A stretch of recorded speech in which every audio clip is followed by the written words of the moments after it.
안녕하세요. 저는 두 아이를 키우고 있는 워킹맘입니다.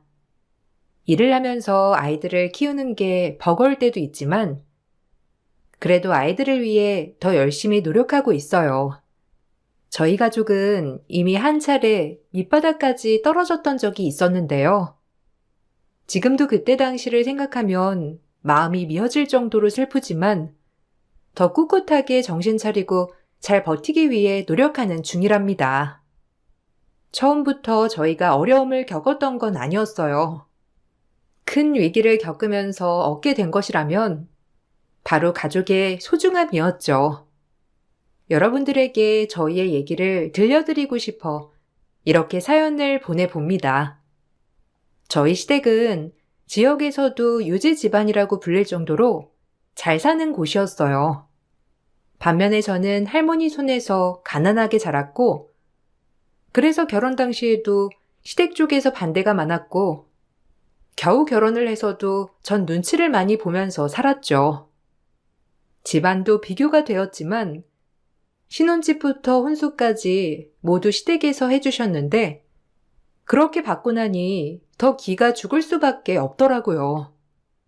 주말 내내 손님들을 모시고 식사 자리를 마련해야 했고 시부모님 막말도 꾹 참아냈어요. 남편도 이런 점을 저에게 항상 미안해했죠. 여보, 미안해. 오늘도 고생 많았지? 엄마가 뭐라고 안 하셨어? 내가 당신 요즘 컨디션 안 좋다고 주말에 부르지 말라고 했는데 미안해. 엄마랑 아빠가 그래도 첫 며느리라고 동네방네 하도 얘기를 해놓아서 다들 당신 보고 싶으신가 봐. 고생 많았어. 나한테 시집와서 내내 고생만 하고 정말 미안하네. 나도 엄마 아빠가 이 정도로 하실 줄은 꿈에도 몰랐어. 어쩔 수 없지 뭐. 우리 결혼할 때 비용 다 시부모님이 해주신 거잖아. 그 값이라고 생각하고 열심히 하고 있으니까 너무 걱정하지 마. 그래도 시간 지나면서 좀 나아지시겠지. 오늘은 배가 많이 뭉치네. 한 며칠 좀 푹 쉬었으면 좋겠는데 회사 일도 바쁘고 다음 주말에는 30명 정도 오셔가지고 식사하신다는데 어떻게 준비를 해야 할지 막막해. 아이고, 아니면 내가 엄마한테 말해서 출장 뷔페라도 부르라고 할게. 당신 이러다가 큰일 나겠어. 홀몸도 아닌데 어떻게 그렇게 하는지. 다음 주는 그냥 가지 말고 내가 알아서 정리할게. 배도 많이 뭉치고 그런다고 말하면 엄마 아빠도 이해해 주실 거야. 저번처럼 집까지 찾아오시는 건 아닌가 모르겠어. 그때나 초기에 피 비친다고 쉬어야 할 것 같다고 했을 때도 붙을 아이였으면 어떻게 해서든 붙는다면서 집까지 오셔가지고선 나 데리고 갔잖아. 그때도 당신 엄청 화내면서 나 다시 데리고 가려고 했는데 침 난리 나고 그랬잖아. 이번에도 그러시지 않을까? 어쨌든 당신이 지금 어머님 아버님 밑에서 일 배우고 있으니 버텨야지 어쩌겠어. 사실 남편은 시부모님이 오랫동안 하신 일을 배우고 있던 입장이었어요.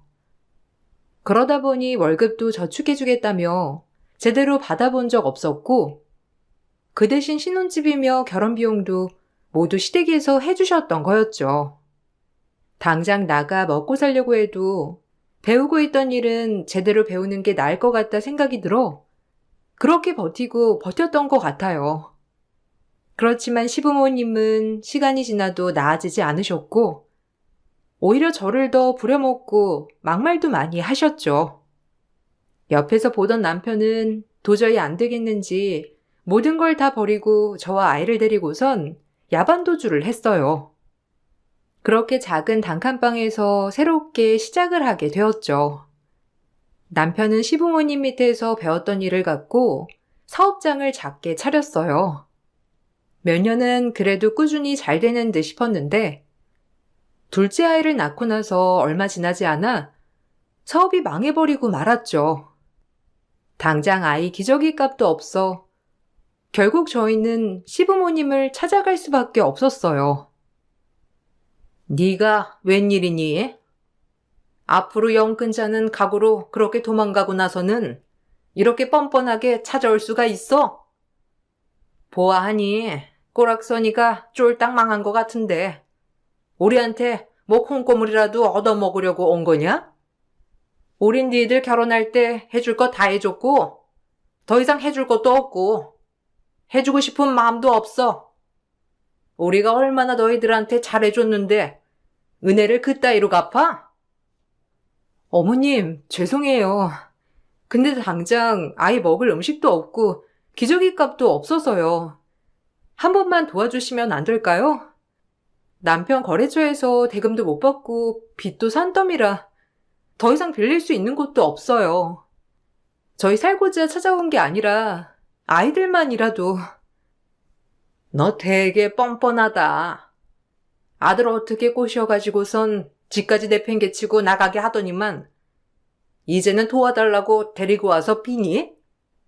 내가 왜 니들 도와줘야 하니? 니 새끼들도 왜 내가 도와줘야 하는데? 됐고, 앞으로 이 집에 찾아오지 마. 니들 발로 나갔으니 니들 맘대로 들어와도 될 거라고 생각하는가 본데 나는 너희 밖에 내친 지 오래야. 니 애들 기저귀값 없든 굶든 그건 내 알 바 아니야. 문전박대를 당하고 난 후 시댁에 찾아가도 문도 열어주지 않았고 전화도 받지 않으셨어요. 저에게만 그런 줄 알았는데 남편에게도 똑같이 심한 말을 하시고서는 다시 안 볼 거라고 하셨죠. 서운한 마음이 크셨을 거라곤 이해는 했지만 당장 막막한 현실 속에서 어떻게 해야 할지 저와 남편은 답답하더라고요. 어제 집에 갔다 왔는데 아예 문도 안 열어주더라고. 연락도 해봐도 받지도 않으시고 겨우 상준이 통해서 통화했어. 절대 안 도와주신다는데 이제는 나도 그만 찾아가 보려고. 그래도 당신이 그동안 몇 년을 뼈 빠지게 일하면서 노력했는데 우리 상황은 전혀 생각도 안 하셨다는 거네. 지금 와서 생각해보면 너무 허무하다. 거기서 배우면서 월급도 제대로 못 받아봤는데, 그렇지? 우리랑 마음이 다르신 거지 뭐. 자식이니까 그냥 월급이라고 생각은 안 하셨던 것 같고 집도 해주셨으니 할 만큼 다 해주셨다고 생각하셨나 봐.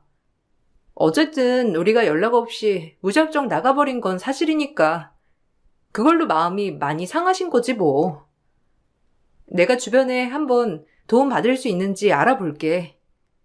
우리야 그렇다 치더라도 애들이 걱정이네. 상준이가 조금 도와준다고 했어. 엄마 아빠는 안 도와주실 것 같고 상준이가 내일 집에 온다고 하니까 일단은 그걸로 애들 필요한 거 사면 될 것 같아.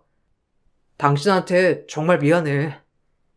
내가 사고 친 건데 당신이 막말도 듣고 회사는 괜찮겠어?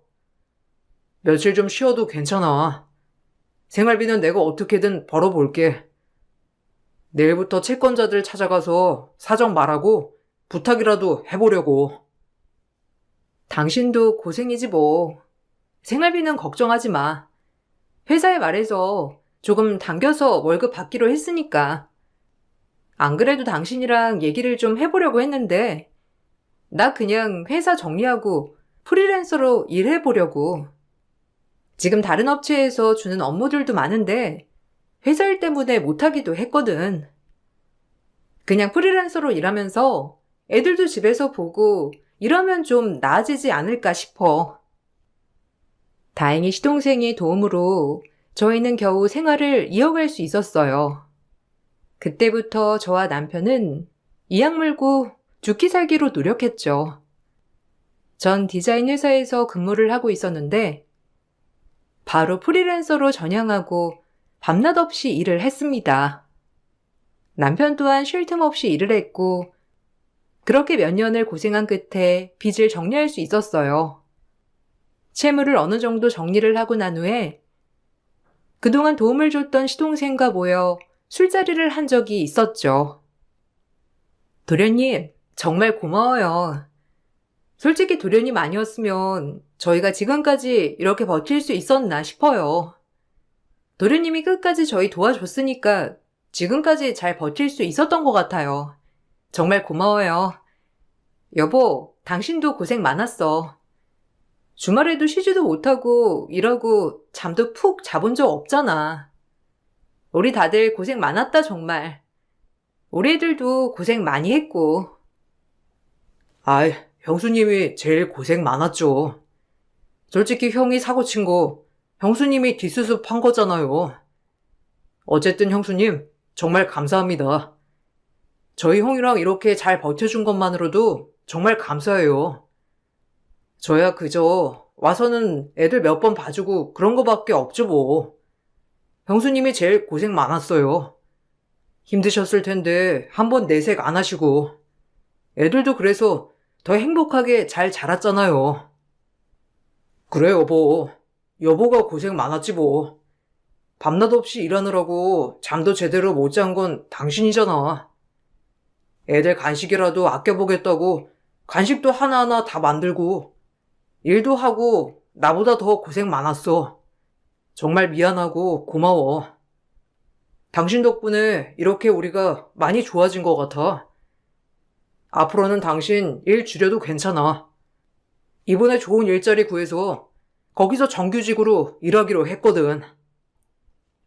정말? 정말 다행이다. 앞으로 진짜 좋은 일들만 있으려나 봐. 당신도 점점 일 잘 풀리고, 빚도 이제는 거의 다 갚았고, 우리 애들도 많이 컸고, 앞으로는 정말 좋은 일들만 생기려고 하나 보다. 당신도 고생 많았어. 얼마나 마음속으로 힘들고 괴로웠겠어. 당신도 겉으로 내색하지 않고 꿋꿋이 버텨줘서 고마워. 우리 가족 앞으로 정말 행복하게 잘 살자. 하루에 잠을 4시간도 못 자는 날들이 많았지만 꿋꿋이 버텨내면서 저희는 위기를 극복했어요. 주변에서도 많이 도움을 줬지만 그 중에서 시동생은 가장 많은 도움을 준 사람이었어요. 가끔씩 일이 너무 바빠 아이들을 챙기지 못할 때면 집으로 와서 아이들을 다 봐줬죠.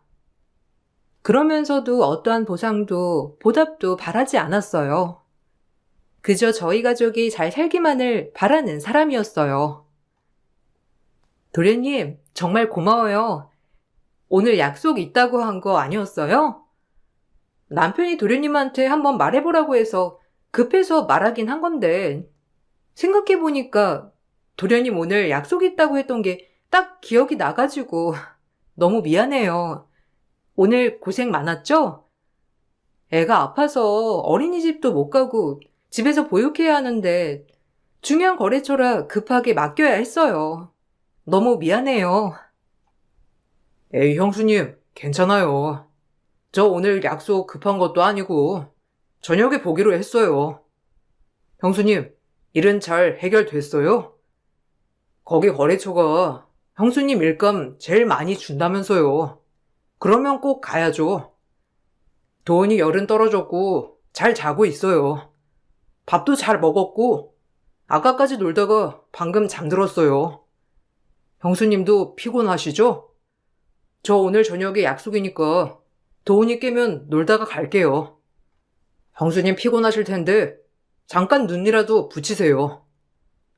아유, 아니에요. 아이들 보느라 힘들었을 텐데 얼른 가보세요.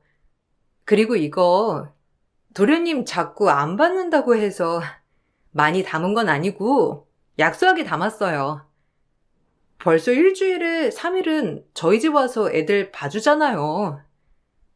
남들은 이거보다 몇 배는 더 준다는데 많이 못 챙겨줘서 정말 미안해요. 저번에 애들 아빠가 도련님 계좌로 이체했는데 그거 도로 돌려줬다면서요. 이번에는 꼭 받아줘요. 아이 형수님, 이러면 저 불편해가지고 여기 못 와요. 저 도훈이랑 세훈이 보고 싶어서 오는 건데 형수님이 이렇게 돈으로 딱 선 그어버리면 이제 여기 못 올 텐데요. 그러니까 이런 거 안 주셔도 돼요. 나중에 저 결혼할 때 그때 그럼 주세요. 저도 결혼하고 아이 낳으면 급할 때 형수님한테 아이 좀 봐달라고 할 테니 그때 꼭 저희 애 봐주셔야 돼요. 착한 시동생은 바쁜 와중에도 저희 집안일을 도와주곤 했어요. 가끔씩 집에 오면 아이들만 봐주는 게 아니라 집안일이며 저녁에 먹을 밥까지 싹 다 챙겨놓기도 했죠. 아이들도 오죽하면 작은 아빠가 집에 오는 걸 너무나 고대할 정도였어요. 저와 남편은 시동생에게 뭐라도 하나 해주려고 했지만 시동생은 끝끝내 거절했어요. 다만 한 가지 부탁이 있다고 했죠. 사실 제가 형수님이랑 형한테 크게 바라는 건 없어요. 그냥 지금처럼 도훈이랑 세훈이랑 이렇게 오손도손 잘 사는 거, 그게 제일 바라는 거긴 하거든요. 근데 요즘 솔직히 말하면 형수님이랑 형한테 부탁하고 싶은 건 있어요. 안 들어주셔도 상관은 없지만 한 번쯤은 말해보고 싶은데 괜찮아요? 아이, 그럼요. 도련님이 하는 말이라면 어려운 부탁도 들어줘야죠. 뭔데요? 우리가 해줄 수 있는 만큼은 어떻게든 해볼게요. 도련님이 이렇게 고민을 많이 했던 일이라면 저희가 뭐라도 도와줄 수 있을 것 같은데 어떤 일이에요? 아, 그게 부모님 한 번만 만나러 가시면 안 될까요? 어려운 부탁인 건 알지만 한 번만 만났으면 좋겠어요. 형수님 상처 많이 받으셨고 당연히 다시는 얼굴 보고 싶지 않다는 거 저 알아요. 그동안 고생도 많이 했는데 그거 알아주지도 않고 저희 부모님이 너무하다는 것도 인정해요. 근데 요즘 아빠랑 엄마가 건강이 많이 안 좋으세요. 형이랑 형수님도 부쩍 찾으시고 힘드시면 그냥 안 보셔도 돼요. 그냥 한번 말이라도 해보고 싶었어요. 아, 안 그래도 저희끼리도 몇 번 얘기를 했었어요. 사실은 몇 주 전에 어머님이 저한테 전화도 왔었거든요. 미안하다고 문자도 남겨주시고. 저희도 이제 몇 년 지난 일이라 그때처럼 마음이 많이 힘들지는 않지만 지금 봐도 괜찮을지 고민도 많이 하고 있었어요. 도련님이 양쪽 상황을 다 알고 있으니까 더 중간에서 고민이 많았을 것 같아요. 저희가 잘 생각해보고 자리 마련해 볼게요. 시부모님과 연락도 하지 않은 지 몇 년이 지난 시점이었고 처음으로 시모에게서 미안하단 연락을 받고 나서 저희 부부도 많이 고민을 하고 있던 상황이었어요. 그때 시동생이 어렵게 부탁을 했고 그렇게 저희는 다시 시부모님과 교류를 하게 되었죠. 전처럼 매 주마다 내려가서 본 것은 아니었지만 명절이나 어버이날 같은 날에는 시부모님과 식사 자리를 마련했죠. 시부모님은 저희 부부에게 사과를 하셨고 처음에는 조심스러워 하시기도 했어요. 그렇지만 역시나 사람은 변하지 않는지 다시 교류를 시작한 지 1년도 되지 않아 서서히 막말이 시작되시더라고요. 솔직히 이제 와서 하는 얘긴데 나는 너희들이 너무 괘씸하더라. 그동안 편하게 우리가 준비해준 집에서 살면서 다른 사람 눈치 보지 않고 우리 사업장에서 일하고 얼마나 편했니? 거기다가 우리는 애쓰게 만든 인맥인데 니들은 손 한 번 풀지 않고 그 사람들 주말마다 얼굴 보여줄 수 있고 얼마나 편해? 그런 거 다 내팽개치고 맘대로 집을 나가니 우리가 얼마나 마음이 힘들었는지 아니? 그때 얘긴 또 이런 식으로 하실 거면 저희는 할 말이 없어요. 어머니 더 솔직히 말해볼까요? 그 신혼집 제 명의도 와이프 명의도 아니고 아버지 명의잖아요. 거기다가 일한 월급 제대로 주신 적도 없고 저희 생활비 어머니 카드로 썼어요. 그러면서 뭐 하나 눈치 안 보고 산 적 있는 줄 아세요? 주말마다 집에 내려가 그 고생하면서 밥상 술상 그렇게 차려도 와이프 고생했단 한마디 어머니께 들어본 적 없어요. 시집으로 왔으면 당연히 그 정도는 해야지. 그런 거 각오 하나 안 하고 시집을 온 것도 아닐 텐데 그거 가지고 뭐라고 하면 어떻게 하니? 그리고 아버지 명이든 뭐든 무슨 상관이야. 우리야 다 늙어서 죽어버리면 그거 다 니들이 재산으로 받을 거 아니야. 그럼 니들이 좋지 우리가 좋니? 하여튼 우리는 니들한테 더 이상 해줄 건 없고 네 자식들, 우리 손주들 배부르고 등 따시게 살았으면 좋겠다고 생각하면 니들이 앞으로 잘해야 할 거야. 우리 재산 니들한테 안 주고 우리 손주들한테 줄 거야.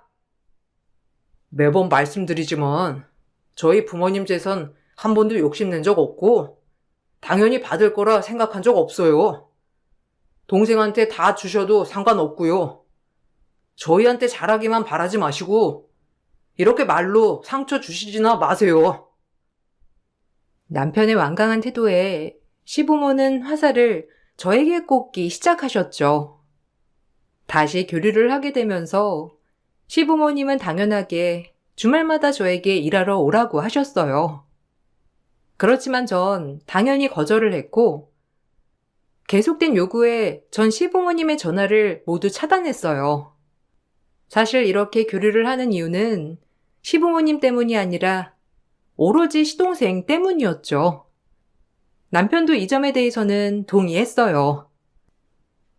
여보, 난 어머님, 아버님 마음으로 아직 용서 못했어. 당신한테 솔직히 말 못해서 미안한데 지금 그나마 이렇게 보는 건 다 도련님 때문이야. 도련님 아니었으면 나 죽을 때까지 어머님, 아버님 얼굴도 안 봤을 거야. 애들 생각해서도 그게 나을 거라고 생각을 했을 거고. 그래도 도련님이 우리 애들 위해서 많이 노력하고 우리 위해서 노력해 주시니까 그걸 보고서 나도 이렇게 노력하는 거야. 알지? 알아. 나도 마찬가지로 동생 때문에 부모님 보는 거지. 당신한테는 늘 미안해. 차라리 나만 부모님 보는 거면 상관없을 것 같은데. 당신 앞으로 그냥 우리 집에 가지 않는 건 어때? 당신이 그러고 싶다고 하면 그렇게 해. 아니야. 지금처럼 그냥 가끔씩만 보면 괜찮지 뭐. 어머님한테도 얘기했어. 어머님, 아버님 위해서 가는 게 아니라 도련님 위해서 가는 거라고. 도련님 부탁으로 가는 것뿐이라고 말씀드렸고 아마 아시겠지. 그리고 집에 갈 때마다 도련님도 많이 노력하잖아. 어떻게든 분위기 풀어보려고 하는 것도 알고 내 편 들어주려고 하는 것도 다 알아. 그게 너무 고마워서 가는 거지. 그렇다고 전처럼 매주마다 가서 밥상, 술상 차리고 그런 건 못해. 그럼 나도 당신이 그렇게까지 하기를 바라지는 않아. 그래도 무리해서 우리 집 갈 필요 없어.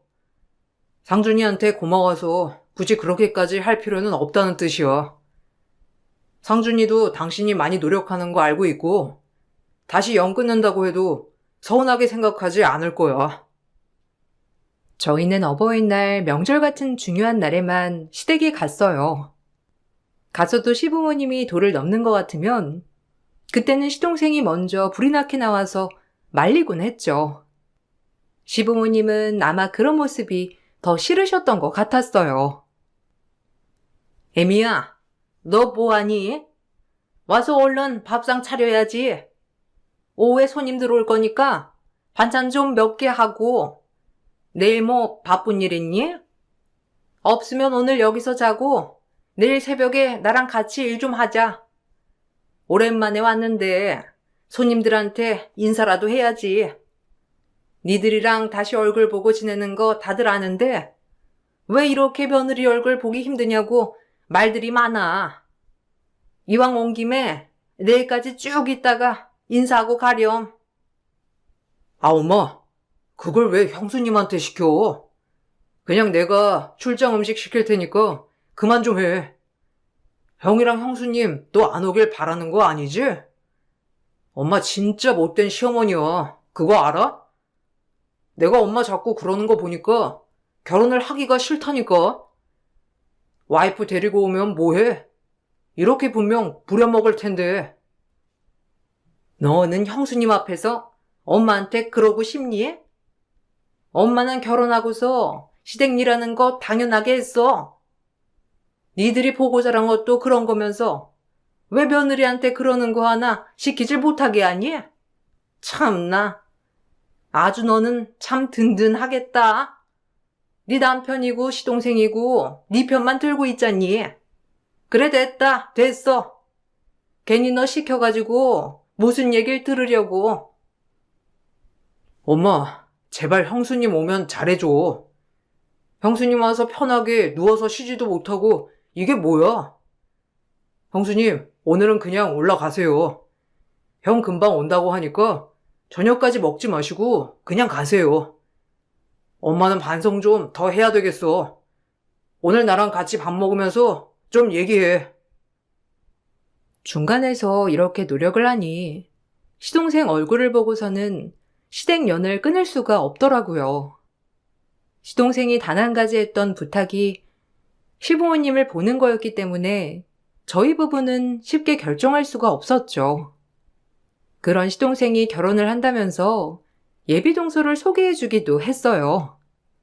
예비동서는 정말 누가 봐도 미인이라고 할 정도로 예뻤고, 거기다가 처음에는 저에게 사근사근 너무 잘해줬죠.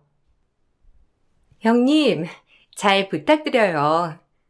상준 씨랑 연애하면서 사실 가족들 보고 싶다고 여러 번 얘기를 했었는데, 상준 씨가 가족들을 잘 안 소개해 주더라고요. 형님 얘긴 그래도 많이 들었어요. 저희 상준 씨한테 정말 잘해 주신다고. 저도 잘 부탁드립니다. 제가 여러모로 부족한 게 많아요. 부족한 부분 보이더라도 조금만 이해해 주시고 많이 알려주세요. 아, 동서, 나야말로 잘 부탁해. 도련님이 결혼한다고 해서 진짜 놀랬어. 한 번도 여자친구 하면서 소개해준 적이 없었거든. 근데 이렇게 미인을 만나고 있었다니 나 같아도 꽁꽁 숨겨둘 것 같긴 하네. 어머님, 아버님은 만나본 적 있어?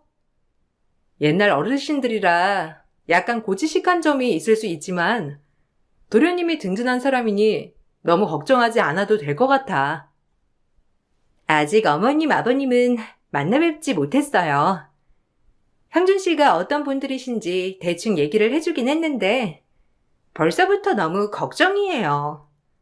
제가 어떻게 해야 할까요? 다음 주에 저 인사하러 가는데 걱정이 태산이에요.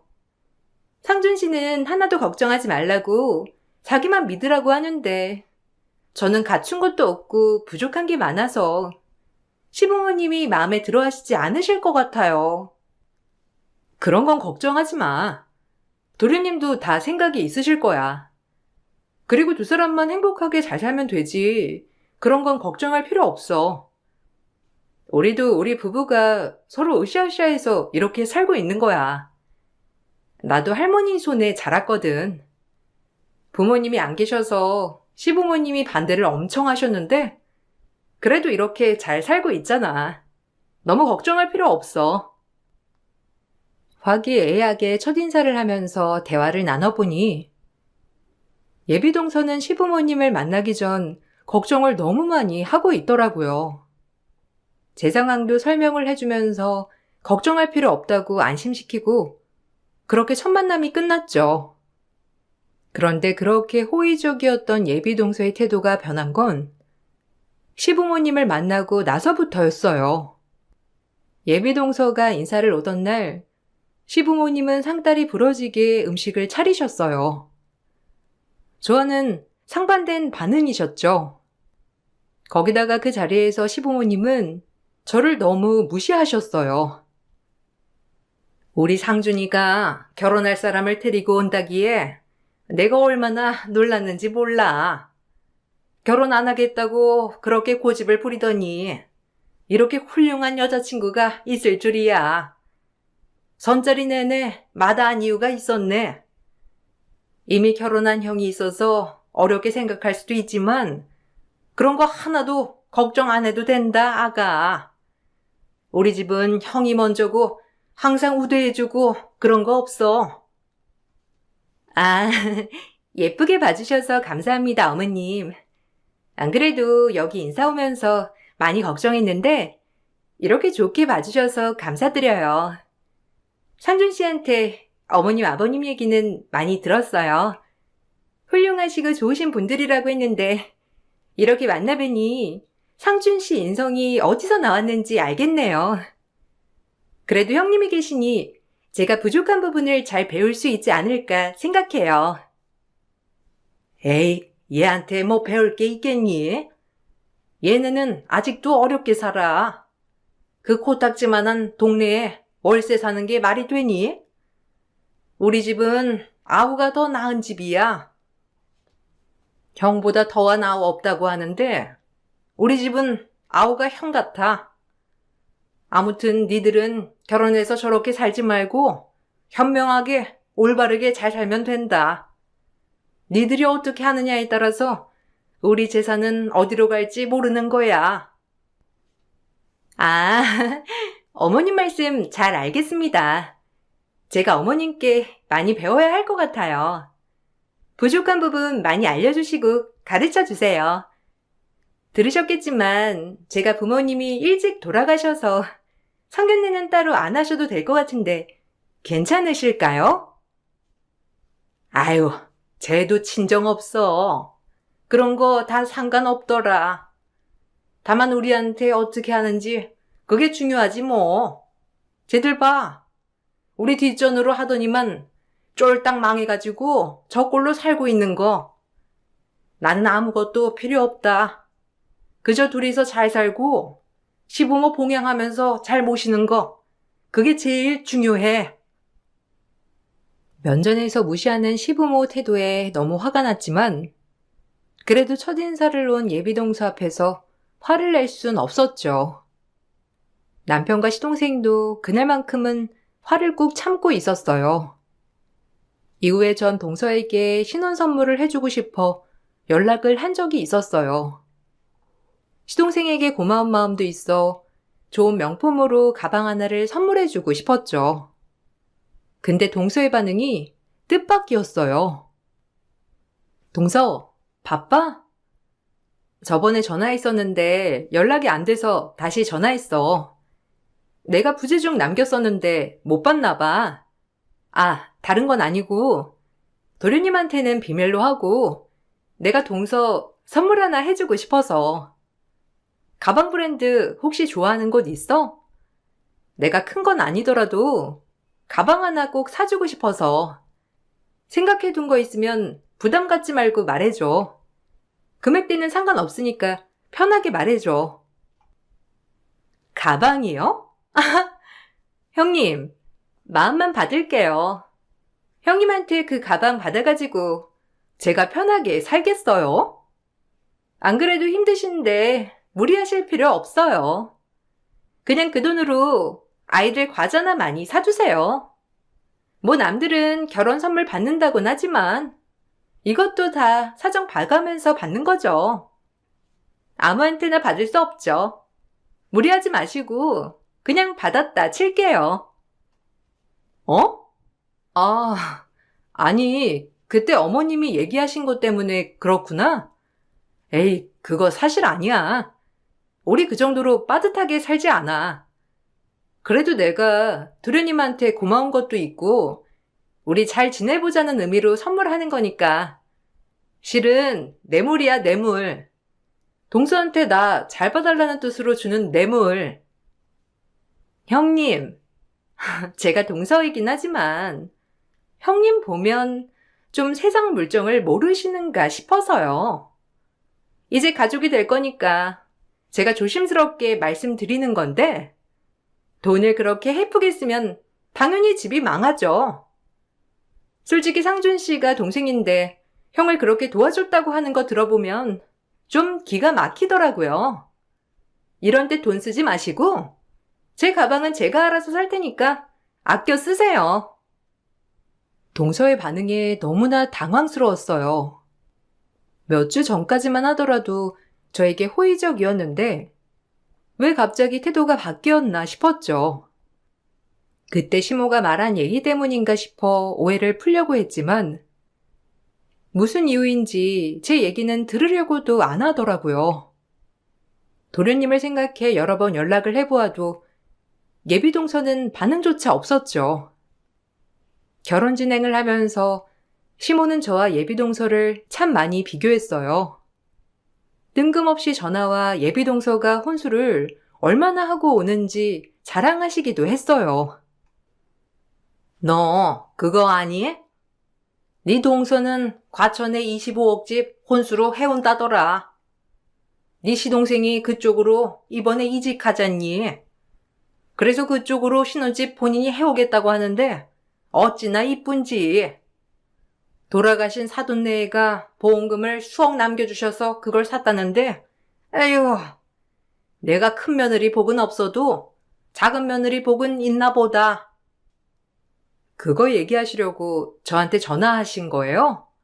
어머니, 참 저한테 여러모로 상처를 많이 주시네요. 어머님 뜻 알겠으니까 앞으로 저 보지 마시고 작은 며느님만 보고 사세요, 그럼.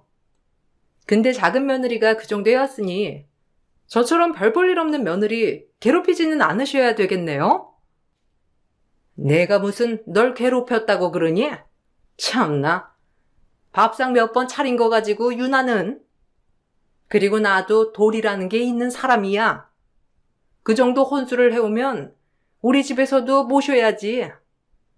솔직히 부모 없다고 해서 뭐 별다른 기대는 안 하고 그만큼 우리한테 잘하겠거니 생각만 했었는데 뭐 혼수를 그 정도로 해온다고 하니까 굳이 우리한테 잘할 필요는 없을 것 같고 너나 네 동서한테 형님 노릇 하지 말거라.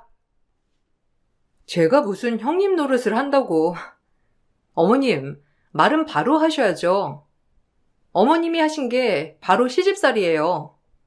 누가 요즘 세상에 시댁 가서 밥상 차리고 술상 차리고 청소하고 빨래하고 그래요. 동서는 일도 하고 있는 사람이니까 주말마다 부르지 마시고 어머님은 한 발자국 떨어져가지고 지켜만 보세요. 그게 도련님이 행복하게 잘 사는 일이에요. 25억 집을 혼수로 해온다면서 좋아하는 시모에게 전 동서 시집살이를 시키지 말라는 말을 당부했죠.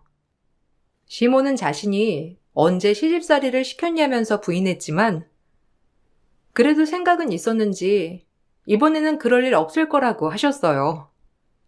전 그 말을 듣고는 다행이다 싶었어요. 그런데 시모는 그렇다 치더라도 동서가 저를 피하니 왜 그런지 이유를 알 수가 없었죠. 그 이유는 결혼식이 다가오게 되면서 알게 되었고 결혼식은 초대권을 받은 사람만 참석을 하기로 했어요.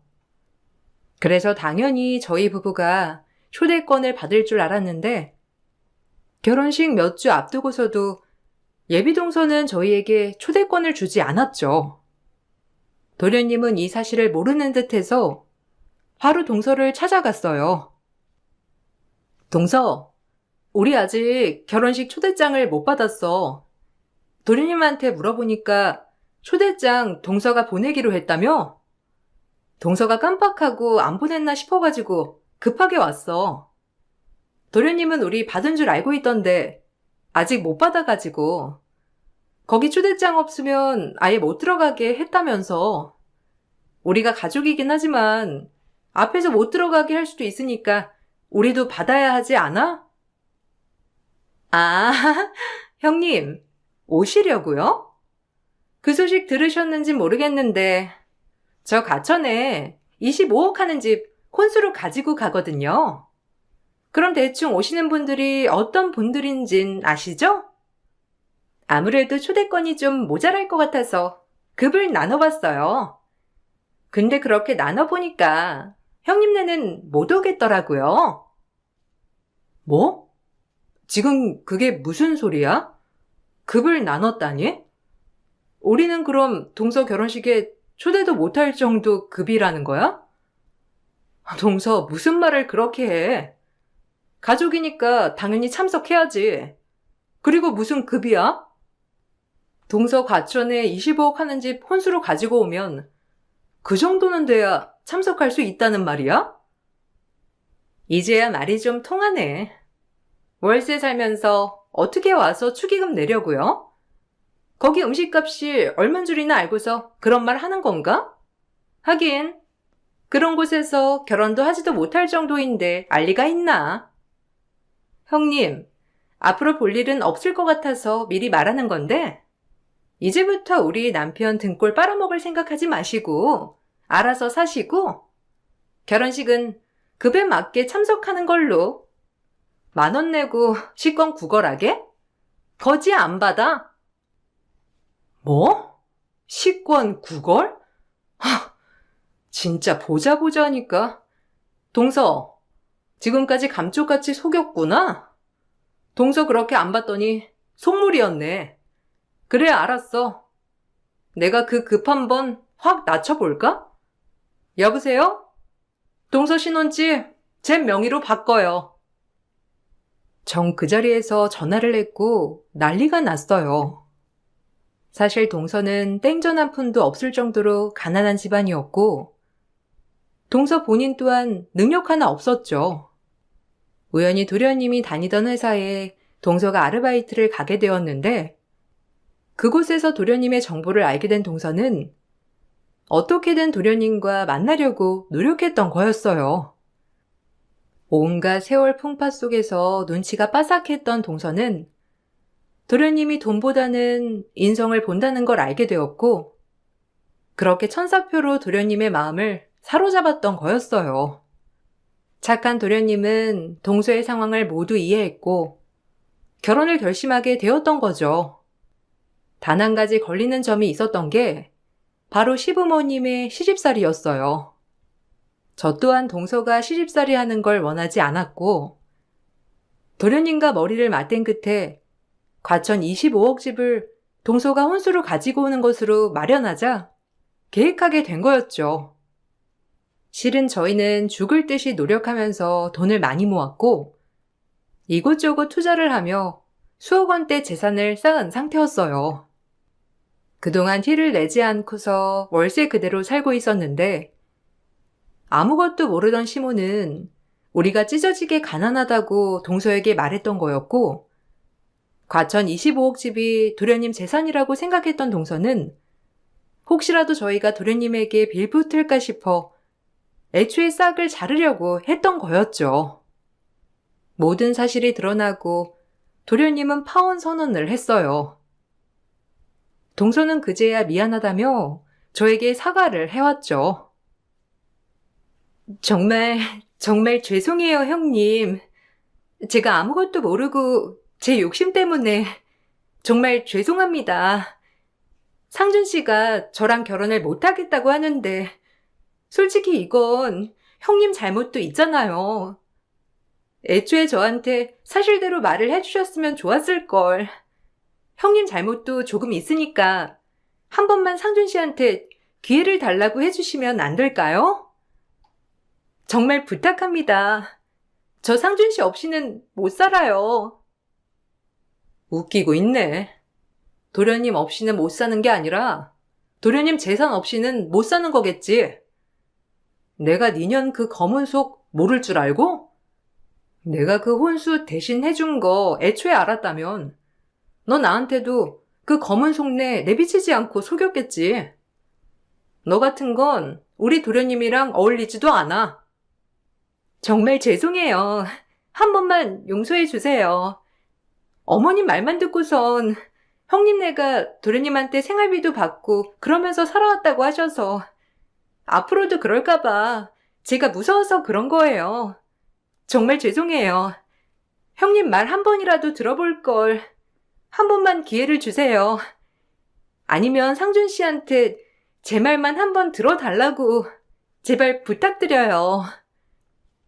아니, 내가 왜? 네가 한 짓 네가 알아서 수습해. 내가 알 바 아닌 것 같은데? 네 주제를 알아야지. 이렇게 비단을 깔아줘도 못 앉겠다고 하는 너한테 뭘 더 해주겠니? 네 인성이 네 인생 망친 거야. 더 이상 찾아오면 네가 다니는 알바회사에도 다 알릴 테니까 찾아오지 마. 그날 후로 저희는 다시 시댁과 연을 끊었어요. 도련님 또한 시부모님에게 크게 실망을 했고 중요한 일이 아니면 연락도 안 하더라고요. 예비동서는 그날 후로는 더 이상 연락이 오지 않았지만 이미 동네방네 소문이 퍼져 이사를 갔다고 하더라고요. 인생 역전을 해보려고 했지만 스스로 그 기회를 날려버린 거죠. 도련님은 저희에게 진심으로 사과를 했어요. 몇 달은 충격 속에서 헤어나오지 못해 힘들어했지만 지금은 다시 일상으로 돌아가서 잘 생활하고 있어요. 저희 가족 역시 다시 일상으로 돌아갔답니다. 남편과 저는 월세집을 정리하고 제대로 된 집을 마련해 잘 지내고 있어요. 이제는 투자도 하지 않고 월급으로 생활하면서 소소한 행복을 느끼고 있답니다. 저희가 예비 동서처럼 욕심을 부렸다면 다시 최악의 상황을 맞이했을지도 모르겠네요. 가족조차 외면했을 때 그때를 잊지 않고 지금도 겸손하게 지내려고 노력하고 있어요. 사람의 욕심이라는 게 끝이 없다지만 내가 어떻게 마음 먹느냐에 따라서 그 결과는 달라지는 것 같아요. 사연 들어주신 분들 모두에게 감사드립니다. 저의 좋은 기운이 여러분들에게도 모두 전해지길 바라면서 행복하시길 기원할게요. 안녕하세요. 저는 40대 초반 여자입니다. 남편이 세상을 떠난 지도 벌써 3달이 지나갔어요. 그간 함께 생활하면서 제 속을 뒤집어 놓았지만 막상 떠나고 나니 문득문득 생각이 납니다. 분명 미워 죽겠는데 살아온 세월이 10년이라 그런지 제 머릿속에서 지워지는 건 쉽지 않은 것 같아요. 눈앞에 펼쳐진 현실들이 제 삶이라면 받아들여야 되겠죠. 결혼하기 전에 제 몸에 문제가 있다는 걸 남편과 시부모님께 미리 설명을 드렸었는데 크게 신경 쓰지 않았었어요. 그래서 결혼까지 이어지게 되었죠. 저는 애초부터 아이를 가질 수 없는 몸이었어요. 난소는 있었지만 난자가 생성이 되지 않는 장애가 있었기 때문에 평생 동안 저를 닮은 아이를 볼 수 없는 환경을 가지고 있었습니다. 그런데도 남편과 시부모님께서는 저를 진심으로 아껴주셨고 행복한 결혼 생활을 유지하며 살아가고 있었죠. 하지만 저도 여자로서 아이를 가질 수 없는 몸이라서 그런지 시부모님 얼굴만 보면 죄를 짓고 있는 것 같은 느낌이 들었습니다. 요즘 시대에 아이를 가지지 않고 부부끼리 서로만 바라보고 사는 사람들도 많다곤 하지만 시부모님을 뵐 때면 제 마음이 항상 무거웠었어요. 그렇게 살아오던 세월이 10년이었고 별탈 없이 지내오던 어느 날 오래간만에 시부모님을 모시고 외식을 했던 적이 있었는데 아마 그때부터 조금씩 문제가 생기게 된 것 같습니다. 아니, 애를 저렇게 못 봐서야 되겠어. 엄마 혼자 아이를 데리고 왔나 보네. 상당히 고전하고 있는 것 같은데 내가 좀 도와줘야 되겠네. 너무 힘들어 보인다. 엄마, 괜히 참견하지 마세요. 요즘 세상은 도와줘도 욕으로 돌아온다고요. 쓸데없이 나섰다가 오히려 불편한 일만 생긴다니까요. 그냥 자리에 앉으세요. 보고도 못 본 척 지나가는 게 더 나쁜 사람이야. 내가 해줄 수 있는 게 있으면 기꺼이 도와줘야지. 먼저들 음식 먹고 있어라. 금방 돌아올 테니. 혼자 식당에 와서 힘들게 아이를 돌보며 음식을 먹고 있는 모습을 보니 저도 참 안타깝게 생각을 하고 있었어요. 아이는 식당이 떠나갈 정도로 울고 있었는데 친모가 달래도 울음을 그치지 않았던 아이가 시모가 안아주자 금세 울음을 그치더니 무슨 일 있었냐는 듯 식당 안은 조용해지더라고요. 저도 그 모습을 보고 좀 놀라긴 했지만 시모가 아이를 바라보고 있던 눈빛을 보니 또다시 죄송스러운 마음이 다가왔어요.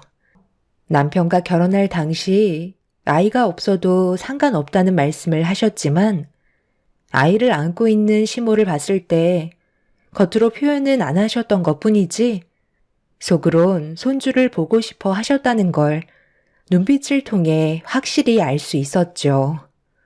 그렇게 시모는 아주 잠깐이었지만 아이를 진정시킨 뒤 다시 아이의 엄마한테 안겨준 뒤 자리로 돌아오셨습니다.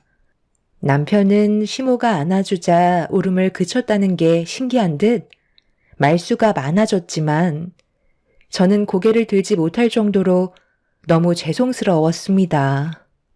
그날 음식이 코로 들어가는지 입으로 들어가는지 모를 만큼 죄책감에 시달려 제대로 된 음식을 먹지 못하고 있었어요. 시모는 이런 제 마음을 아셨는지 계속 저에게 말을 시키면서 다른 쪽으로 분위기를 잡으셨지만 이미 한번 안아봤던 아이한테 눈을 떼지 못하고 계셨습니다. 그 모습을 빤히 지켜보던 남편도 씁쓸했는지 금세 말수가 적어지더니 음식에만 집중을 하더라고요. 그렇게 가시방석 같았던 외식이 끝나고 집으로 돌아왔는데 그때부터 남편이 저를 대하는 행동이 조금씩 차가워지기 시작했어요. 결국 아이 문제로 대화를 주고받게 되었죠. 당신 요즘 나한테 너무 쌀쌀맞게 대하는 거 알아? 예전과 상당히 다른 모습을 보여주고 있잖아. 저번에 식당 다녀온 뒤로 계속 그러는데 어머님께 손주를 안겨드리지 못한 것 때문에 그래? 나는 그 모습을 봤을 때 기분이 어땠을 것 같아? 고개를 들 수 없을 만큼 힘들었다고. 내가 그래서 결혼 전에 아이를 가질 수 없는 몸이기 때문에 정말 많이 고민했었잖아. 그런데 이제 와서 나한테 아이를 가질 수 없는 몸이라 손주를 안겨드리지 못하니까 그거에 대한 불만들이 생기고 있는 것 같은데 그럼 내가 어떻게 해줬으면 좋겠는데? 지금이라도 이혼을 해주길 바라는 거야? 다른 여자 만나면 당신이 원하는 아이를 가질 수 있을 테고 시부모님께 손주를 안겨드릴 수 있을 거잖아. 계속해서 나를 무시하고 한마디 할 때마다 가시가 있는데 계속 이런 관계가 지속된다면 우리의 삶은 안 봐도 힘들어질 수밖에 없다고. 차라리 입양을 할까? 당신이 원하는 걸 나한테 얘기를 해줘야 나도 방법을 찾을 거 아냐. 고민거리를 털어놔봐. 당신한테 아무리 얘기를 해봤자 달라지는 건 없는데 뭐하러 입 아프게 내가 가진 고민을 털어놔. 그냥 이대로 늙어 죽을 때까지 사는 거지. 어차피 당신은 아이를 가질 수 없는 몸인 건 변함이 없는 거잖아. 솔직히 나도 그때는 당신밖에 안 보여서 아이는 없어도 된다고 생각했었지만 결혼 생활이 길어질수록 주위에서 아이를 출산했다는 소식이 들려오거나 아이를 안고 있는 부모들을 봤을 때 나도 그런 느낌을 받아보고 싶고 나를 닮은 아이를 가지고 싶다는 마음이 점점 머릿속을 떠나지 않더라고. 그러다 보니 내가 선택한 삶이 너무 후회스러웠는데 얼마 전에 우리 엄마가 남의 아이를 안았을 때 바라보던 시선은 내 마음을 찢어놓더라. 당신이 누구보다 힘들겠지. 그런데 우리 집안 식구들 또한 10년 동안 힘들었던 건 사실이야. 앞으로 이런 갈등은 계속해서 있을 테고 당신을 원망하는 건 더욱더 커질 수밖에 없다고 생각해. 시간이 지나면 괜찮아졌다가 또 내 삶을 원망하거나 이런 삶이 반복될 거야. 그러니 당신도 신경 쓰지 마. 그리고 입양하자는 말을 했는데 그러기까지 해서 구멍난 곳을 채우고 싶지 않아. 나를 닮은 아이를 원하는 거지. 평생 무료봉사하려고 내 삶을 입양아한테 바치고 싶지는 않다고. 그러니 방법이 없다고 하는 거야. 이제 그만 말하자. 이런 말 해봤자 해결되는 거 하나 없는데 입만 아프니 나는 한숨 자야 되겠다. 남편은 저를 선택한 거에 대해 후회를 하고 있었어요. 제가 고민하고 걱정했던 현실이 눈앞에 펼쳐지기 시작했고, 날이 가면 갈수록 남편은 저를 대하는 행동들은 더욱더 심해지고 있었습니다. 어느 정도 시간이 지나면 괜찮아질 거라 생각했었는데, 그건 제 착각이었고, 남편은 저를 막대하는 행동들이 더 이상 아무렇지도 않은 듯 저를 더욱더 힘들게 만들고 있었어요. 이런 삶이 반복이 되어 가다 보니 저도 지쳐버리게 되자 결국 남편과 다시 한번 크게 마찰이 일어나고 말았습니다. 그리고 10년 동안 한 번도 각방을 쓴 적이 없었는데 처음으로 저희 부부는 각방을 사용하게 되었죠. 그런 시간들이 오래되자 앞으로도 계속해서 이런 삶이 반복이 되면 돌이킬 수 없는 상처까지 받게 될까봐 이제는 서로가 원하는 삶을 살아야 하나 싶어 관계 정리까지 생각하게 되었고, 남편이 퇴근하고 들어왔을 때 앞으로의 계획이 있는지 물어봤어요. 남편은 무뚝뚝한 말투로 그냥 대충 살면 되지 사람 피곤하게 하지 말라며 방으로 들어가 버렸습니다. 정말 이런 식으로 나올 거야? 차라리 이럴 바엔 그냥 각자 갈 길 가는 게 좋겠어. 10년 동안 우리 함께 해왔지만 그동안 당신은 나에 대한 불만들이 상당히 많았던 걸 이번 일을 통해 알 수 있었다고. 그래서 내가 결혼은 힘들 것 같다고 했었는데 당신은 그런 나를 끝까지 붙잡았었잖아. 그런데 이제 와서 나보고 어쩌라는 거야? 나는 뭐 아이를 가지고 싶지 않아서 이러는 것 같아? 당신이 이럴 때마다 내가 얼마나 괴로운데. 원하는 게 이혼이면 그렇게 해줄게. 이혼? 내 10년을 너한테 바쳤는데 이혼이라는 말이 쉽게 나오냐? 그냥 이러다 말겠지. 당신 몸에 장애가 있어서 아이를 가지지 못하는 거고 내가 그런 당신을 선택했는데 누굴 탓하겠어? 저번에도 얘기하지 않았어? 쓸데없는 감정 소모하기 싫다니까. 더 심한 막말이 가기 전에 그냥 하던 대로 하자. 이게 사는 거야? 우리는 지금 남보다 못한 사이라고. 당신이 말한 대로 10년 동안 우리 함께 했어. 그렇다고 남은 인생까지 허비하며 살 필요 없잖아? 놓아주겠다고. 그러니 당신도 원하는 삶 찾아 떠나면 되잖아. 그게 싫다면 우리의 관계를 회복하는 게 우선 아니야? 언제까지 서로 얼굴 붉히며 살아야 하는데. 앞으로 남은 인생도 당신 말처럼 허비하는 삶일지도 모르겠지. 그렇다고 지금 와서 이혼하는 것도 정말 멍청한 짓인 것 같아. 내가 희생했던 삶들을 보상받지 못하잖아. 나를 충족해주지 못한 부분에 대해 당신이 채워줘야지. 이대로 평생 살면서 내 불만 다 들어주고 당신은 그냥 죄책감 느끼면서 살아. 당신 정말 많이 변했구나.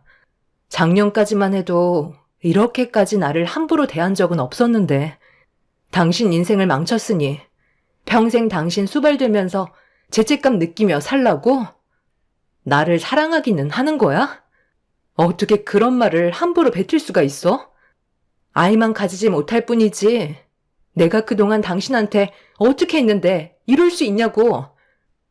뭘 얼마나 했다고 그래? 다른 사람들도 다 똑같이 하는 것들이야. 우리 집안 식구로 들어왔으면 알아서 눈치껏 행동해야지. 이번에도 우리 부모님께서 곁에 손주가 없어서 그런지 많이 적적하신 것 같아. 몸 좀 풀게 온천 여행 다녀오고 싶어 하시거든. 당신이 좀 알아봐봐. 이런 것도 내가 말하기 전에 알아서 눈치껏 좀 행동하면 안 돼? 이번 주 주말에 가고 싶어 하시니까 괜찮은 곳 알아봐서 보내드리도록 해. 애를 가질 수 없으니 당신이 이런 걸로 충족시켜 드려야지. 남편은 저에게 온갖 상처를 다 주면서 눈물이 흐를 정도로 괴롭히고 있었어요. 너무 서러운 나머지 그동안 참아왔던 눈물이 그날 전부 다 쏟아질 정도로 남편과의 결혼 생활을 후회하고 있었습니다. 그날 남편은 제가 어떤 정신 상태인지 뻔히 알면서 시모에게 전화를 걸어 제가 온천 여행 보내드릴 거라는 말을 꺼내게 되었고, 통화가 끝난 남편한테 뭐 하는 거냐고 소리를 지르는 순간 시모에게 전화가 걸려왔어요. 받지 않으면 안 될 것 같아 좋지 않은 기분으로 전화를 받았죠. 우리 온천 여행 보내주기로 했다며? 요즘 몸도 찌뿌둥한 게 여기저기 쑤시는 곳이 많더라고.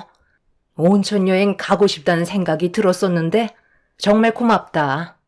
저번에 식당에서 갓 태어난 아이를 안아봐서 그런지 마음이 뒤숭숭했었거든. 그런데 이번 여행 다녀오면 어느 정도 기운이 회복이 될 것 같네.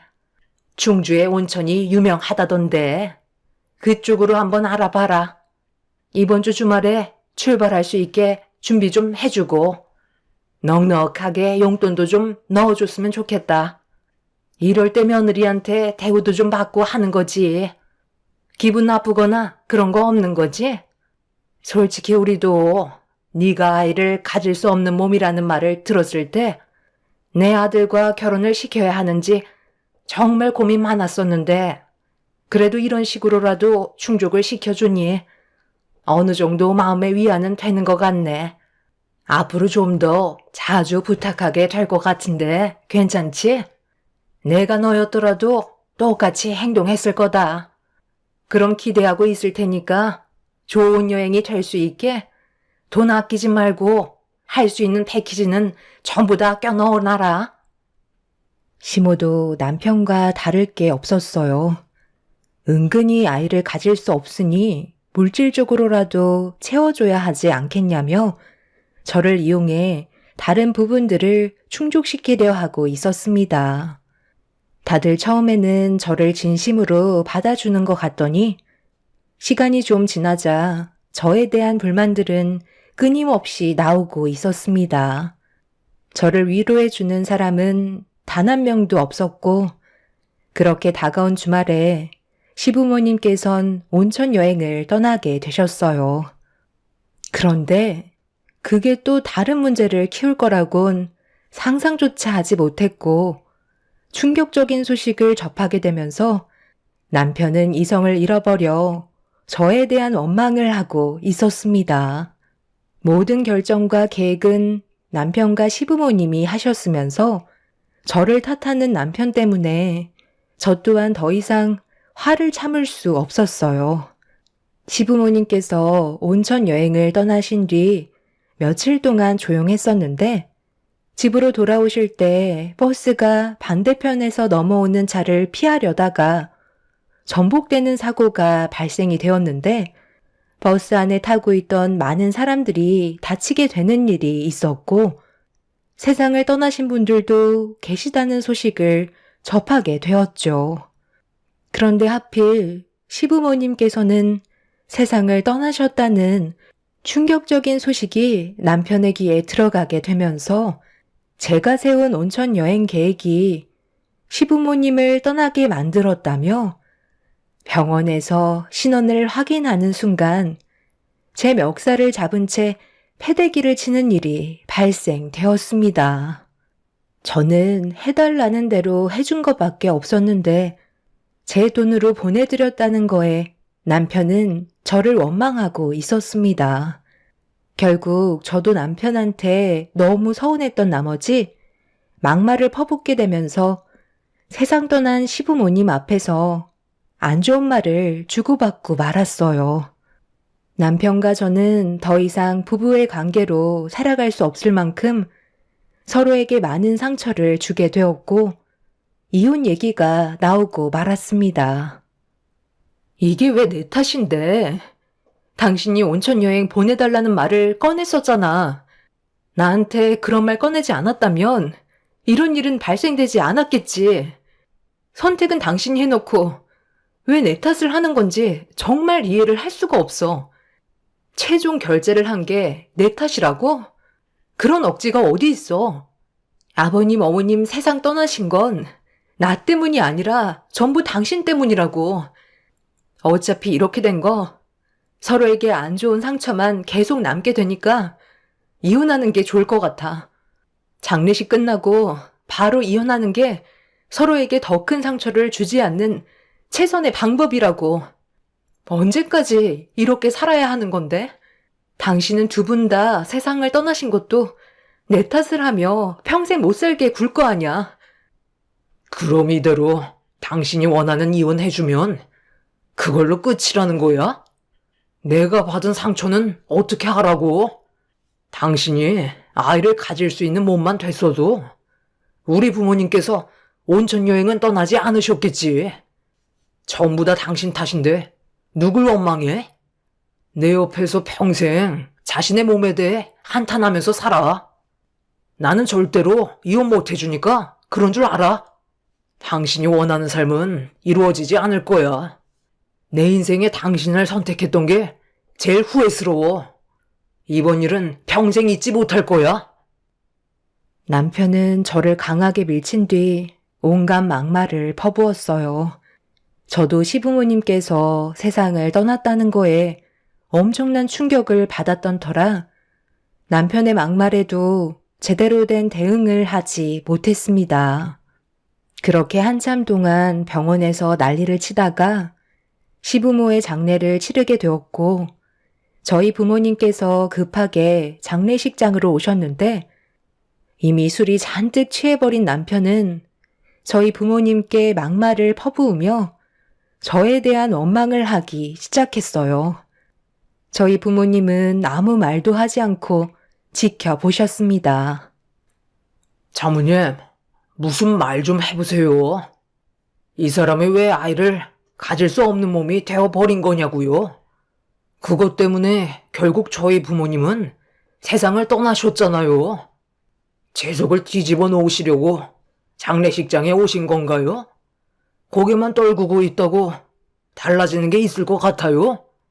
장인어른까지 왜 입을 꾹 다물고 계신지 모르겠네요. 제가 대들면 무슨 말이라도 해야죠. 더 심한 말 해드릴까요? 저는 앞으로 평생 이 사람 괴롭히며 살 거예요. 우리 부모님 떠나가게 만든 죄인이니까요. 저를 선택한 거에 대해 후회하면서 온갖 아픔은 다 받으면서 살아야 제 마음이 그나마 조금은 편해질 것 같다고요. 손주 한번 안아보지도 못하고 세상을 떠나신 우리 불쌍한 부모님을 위해서라도 이 사람 제 옆에서 그 아픔을 전부 느끼며 살아갈 겁니다. 볼일 끝나셨으면 이제 그만 돌아가 주시죠. 당신 우리 부모님한테 그게 무슨 말버릇이야. 아무리 화가 나고 시부모님께서 세상을 떠나셨다고 우리 부모님한테 그런 막말을 해도 된다는 거야? 이건 누구를 탓할 문제가 아니잖아. 당장 죄송하다고 사과드려. 당신이 이런다고 떠나신 두 분이 살아 돌아오시는 것도 아닌데 왜 우리한테까지 상처를 주는 건데? 남편은 화가 난다며 장례식장에서 난리를 치기 시작했어요. 저와 부모님 얼굴을 보고 싶지 않다며 장례식장을 아수라장으로 만들길래 부모님은 일단 남편이 진정하는 게 좋을 것 같다며 자리를 피하셨고 저도 부모님을 따라갈 수밖에 없었어요. 또다시 얼굴을 보인다면 저에게 온갖 상처를 줄 게 뻔하기 때문에 남편한테 다가갈 수가 없었습니다. 결국 남편은 저와 부모님이 장례식장에 오지 말아달라는 연락을 취하게 되면서 저희는 시부모님의 장례를 볼 수 없었고 장례가 끝난 이후 남편은 저를 투명 인간 취급하기 시작했어요. 매일을 살얼음판을 걷는 것처럼 상당히 힘든 날들을 보내고 있었는데 시부모님이 떠났다는 충격이 가시기도 전에 어느 날 남편이 갓난아이를 데리고 집으로 들어와 저를 당황스럽게 만들었습니다. 남편은 아무 말 없이 들고 있던 아이를 저에게 넘겨주었어요. 태어난 지 몇 달 안 되네요. 엄마도 없으니 당신이 키우면 되겠어. 우리 부모님께서 그토록 원했던 손주를 안겨드릴 수 있었는데 당신 때문에 모든 계획에 차질이 생겼으니 이것도 당신이 감당해야 되지 않겠어? 애도 못 낳는데 내 피가 섞인 자식을 가지게 됐으니 고마워해야 되는 거 아니야? 이게 다 무슨 말이야? 그러니까 지금 당신이 하는 말은 이 아이의 아빠가 당신이라는 거야? 아버님, 어머님 세상 떠나기 전에 도대체 무슨 일을 꾸미고 다닌 건데? 방금 말했잖아. 내 피가 섞인 아이라고. 쓸데없이 거짓말 치겠어? 당신이 원하는 애 안겨줬으면 된 거 아니야? 애도 못 낳는 주제에 이 정도까지 배려해줬으면 감사하게 생각해야지. 어디서 큰 소리야? 앞으로 책임지고 키워내. 알겠어? 앞으로는 당신이 이 아이의 엄마니까 지금부터 모든 걸 쏟아 부으라고.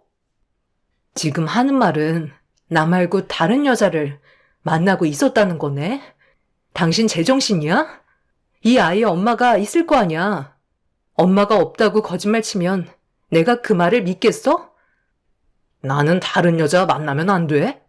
내 아이를 가지고 싶어서 다른 여자 좀 만났다는데 그게 그렇게 잘못된 일이야? 이 아이의 엄마는 출산하고 몇 달 뒤 세상을 떠났으니 앞으로 당신이 책임지라는 거야. 더 이상 물어보려 하지 마. 그냥 내가 시키는 대로만 하라고. 남의 여자 뱃속에서 나온 애라 키우기 싫은 거냐? 남편은 이미 제대로 된 정신을 가지고 있는 사람이 아니었어요. 저에게 온갖 막말을 퍼부으면서 자기가 저지른 일들을 저보고 수습해 주길 원하고 있었습니다.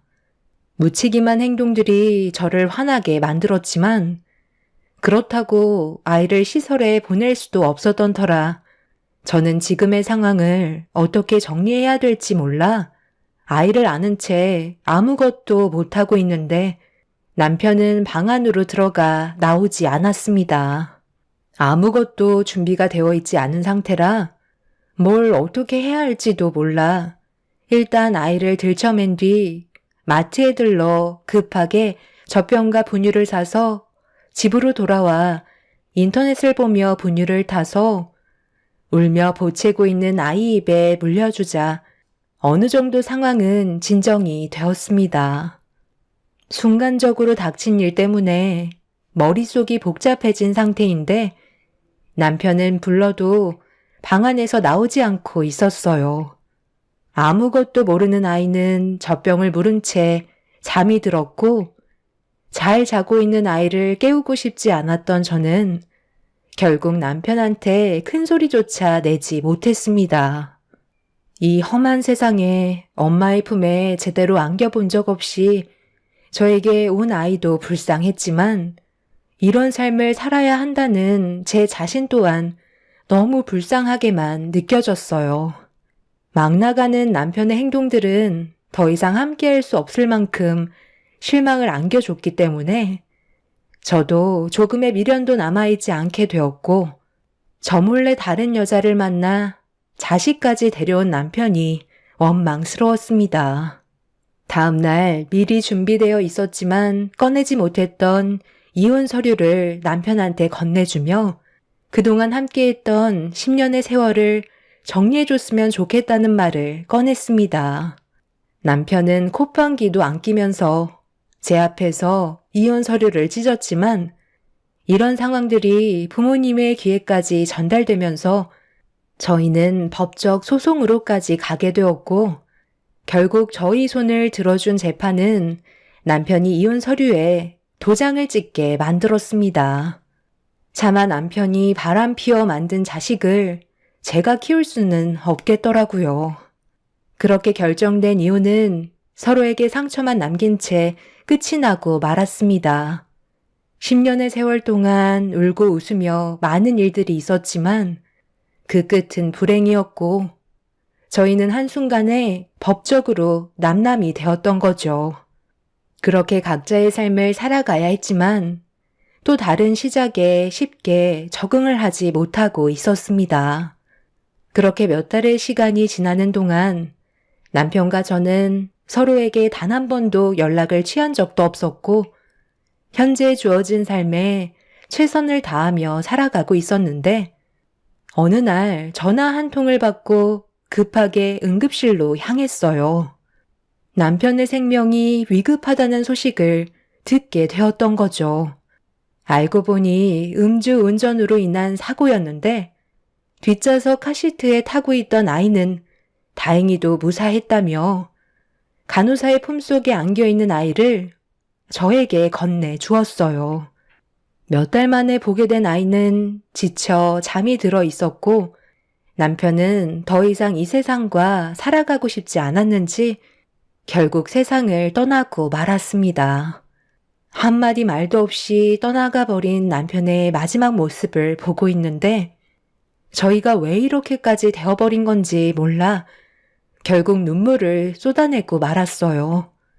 시부모님이 떠난 충격도 벗어나지 못하고 있었는데, 남편까지 떠나가 버리니 이런 제 삶이 차라리 꿈만 같았으면 좋겠다는 생각만 할 뿐, 현실은 달라지는 게 아무것도 없었어요.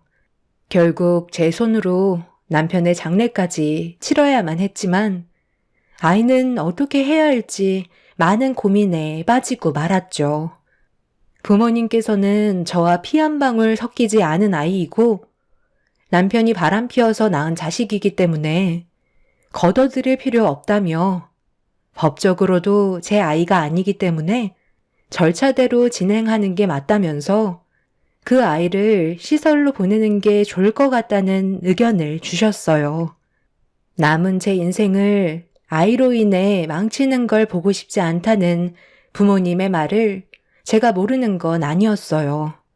결국 아이는 절차대로 시설로 가게 되었고, 마지막 순간까지 전부 지켜봐 주었습니다. 원장님은 저한테 이제 작별을 해야 된다면서 아이의 입소 사진 찍은 걸 보여주었는데, 그 모습이 너무 불쌍하게 다가왔는지 눈물을 쏟아내었지만 차마 남편이 바람 피운 아이를 제가 걷어들일 자신이 없었습니다. 건네받은 사진 한 장을 보며 흐느끼고 있던 순간, 입소 사진 뒤에 누군가 아이를 바라보고 있던 한 여자가 눈에 들어왔어요.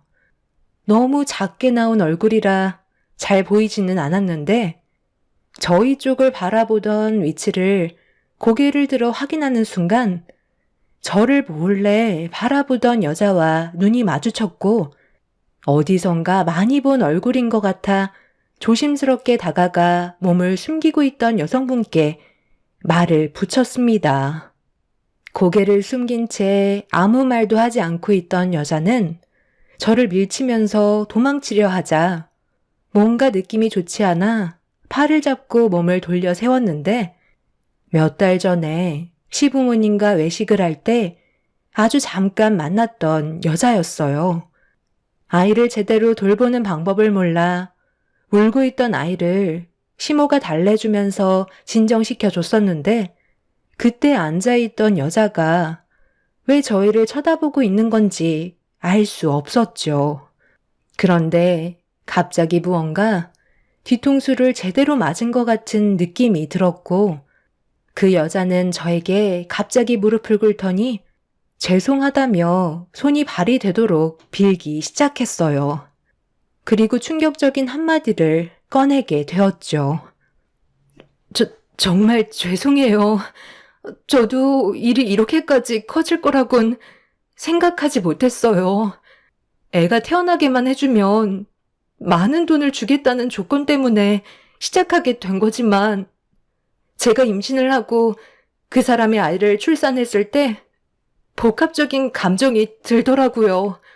제 아이를 그 사람들에게 주고 싶지가 않았어요.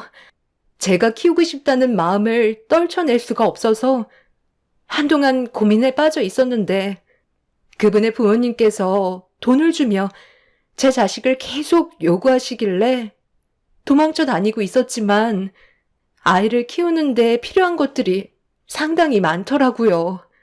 그래서 저는 어쩔 수 없이 모유를 끊을 때까지는 제가 데리고 키우겠다고 했었죠. 다행히 조율이 잘 되는 것 같았는데 어느 날 저보고 출산했으니 몸보신을 해야 모유도 잘 나온다면서 식당으로 나오라고 하길래 그 사람들을 기다리고 있었는데 하필 그곳에서 그쪽도 식당에 함께 왔길래 당황스러웠던 저는 어떻게 해야 할지 몰라 불안에 떨고 있는데 그때 저에게 다가온 어머님이 제 아이를 안으시면서 한마디 하셨어요.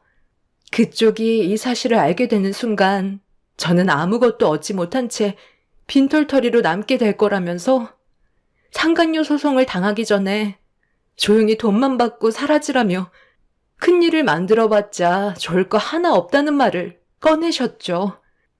제가 낄 수 있는 상황이 아니라는 걸 알려주고 싶어 하는 것 같아 보였어요. 모든 상황들이 두려웠던 저는 시키는 대로 하면서 아이를 키우고 있었는데 두 분이 사고로 세상을 떠나게 됐다는 말을 듣게 되었고 그 사람한테 아이는 차라리 제가 키우는 게 좋을 것 같다는 의견을 내세웠는데 절대로 아이를 줄 수 없다며 한바탕 난리가 났었어요.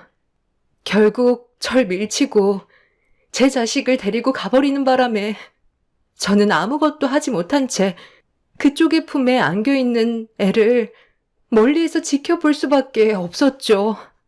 그런데 두 분이서 이혼을 하게 되면서 제가 그쪽 대신 그 사람의 옆자리에 들어가 아이를 키우고 싶다고 했지만 그 사람은 받아들여주지 않았고 제정신이 아닌 상태로 내 자식을 카시트에 태우더니 차를 출발시키려 하길래 더 위험해질까봐 택시를 타고 그 뒤를 쫓아가게 되었어요. 그런데 그 사람이 애가 뒷좌석에 타고 있는데 한적한 곳에 차를 세운 뒤 술을 마시고 있길래 저는 택시에서 내려 그 사람을 말리기 시작했죠. 그렇게 서로 몸싸움이 벌어지다가 저를 피해 달리던 차량은 결국 사고가 나게 되면서 세상을 떠나게 된 거였어요. 내 자식은 결국 시설에 맡겨질 게 뻔하고 저는 기다렸다가 제가 침몰하는 사실만 밝히면 다시 애를 데려올 수 있기 때문에 그 틈을 기다리고 있었는데 그쪽이 숨어있던 저를 발견하게 되었던 거죠. 정말 죄송해요. 일이 이렇게까지 심각해질 줄 몰랐어요. 처음엔 돈이 급해서 선뜻 받아들인 거였는데 막상 애가 태어나고 보니 차마 보낼 수 없겠더라고요. 지금도 제 아이는 저를 찾고 있을 거예요. 그 사람들은 결국 전부 다 벌을 받았지만 제가 잘못 선택한 일들 때문에 벌어진 거니 저를 처벌하시면 전부 다 받을게요. 하지만 아이가 어느 정도 클 때까지 옆에 있어줄 수 있게 부탁드려요. 정말 죄송합니다. 전혀 알지 못했던 충격적인 일들에 온몸에 소름이 돋았고 저는 그 여자한테 아무 말도 하지 못했어요. 시부모와 남편은 저 몰래 많은 돈을 들여 대리모를 구했던 거고 아이를 몰래 키우려 했다가 대리모였던 여성분의 마음이 바뀌게 되자 개에게 차질이 생기게 되면서 온갖 막말로 여성분을 압박하고 있었던 거였죠. 남편은 저와 시부모를 잃게 된 충격과 세상에 태어난 자식이 자기 뜻대로 되지 않자 저와 이혼을 한 뒤에 이 모든 게 자식 때문에 일어난 일이라고 생각했는지 해선 안 될 선택을 하려다 생모였던 여성분이 끝까지 쫓아가 말리게 되면서 사고를 유발하게 되었고 남편은 세상을 떠났지만 남편의 자식은 기적처럼 크게 다친 곳 없이 살아있게 되었던 거였죠. 저 몰래 충격적인 일들을 계획했던 그 사람들의 최후를 보게 되는 순간이었습니다. 알고 보니 시부모의 제의를 받은 여성분은 고아로 자라오면서 힘든 삶을 살다 보니 돈 때문에 혹해서 받아들인 거라는 걸 알 수 있었습니다. 하지만 자기의 잘못을 뉘우치며 배 아파 낳은 자식을 끝까지 지키려 했던 모성애가 제 분노를 꺼트렸습니다. 시부모와 남편은 이 여성분이 아니었더라도 분명 다른 여성분께 돈을 주고 제 일을 했을 게 분명했어요. 본인들의 잘못된 행동들에 대한 처벌을 받았다고 생각합니다. 제 앞에 용서를 구했던 여성분은 끝내 자식을 품에 안고 사라지게 되었어요. 이럴 거면 차라리 저와 이혼을 하고 다른 여자와 결혼을 하면 되는 거였는데 어리석은 행동들이 비참한 결과를 가져오게 돼서 안타까울 뿐입니다. 만약 이 사실이 밝혀지지 않았다면 저는 아마 더 큰 상처를 받았겠죠. 지금에라도 모든 사실이 밝혀져서 천만다행이라고 생각해요. 그날 시설에 다녀온 이후 제 삶에도 많은 영향을 끼치게 되었는데요. 과거에는 기혼자만 입양이 가능했다면 현재는 미혼자도 입양이 가능하다는 걸 알게 되면서 저희 부모님과 합의한 끝에 입양을 결정할 수 있었어요. 제 삶에 들어온 기적 같은 아이와 앞으로 행복하게 살았으면 좋겠어요. 제 사연 들어주신 많은 분들께서도 좋은 일들이 언제나 가득했으면 좋겠습니다. 감사합니다. 안녕하세요.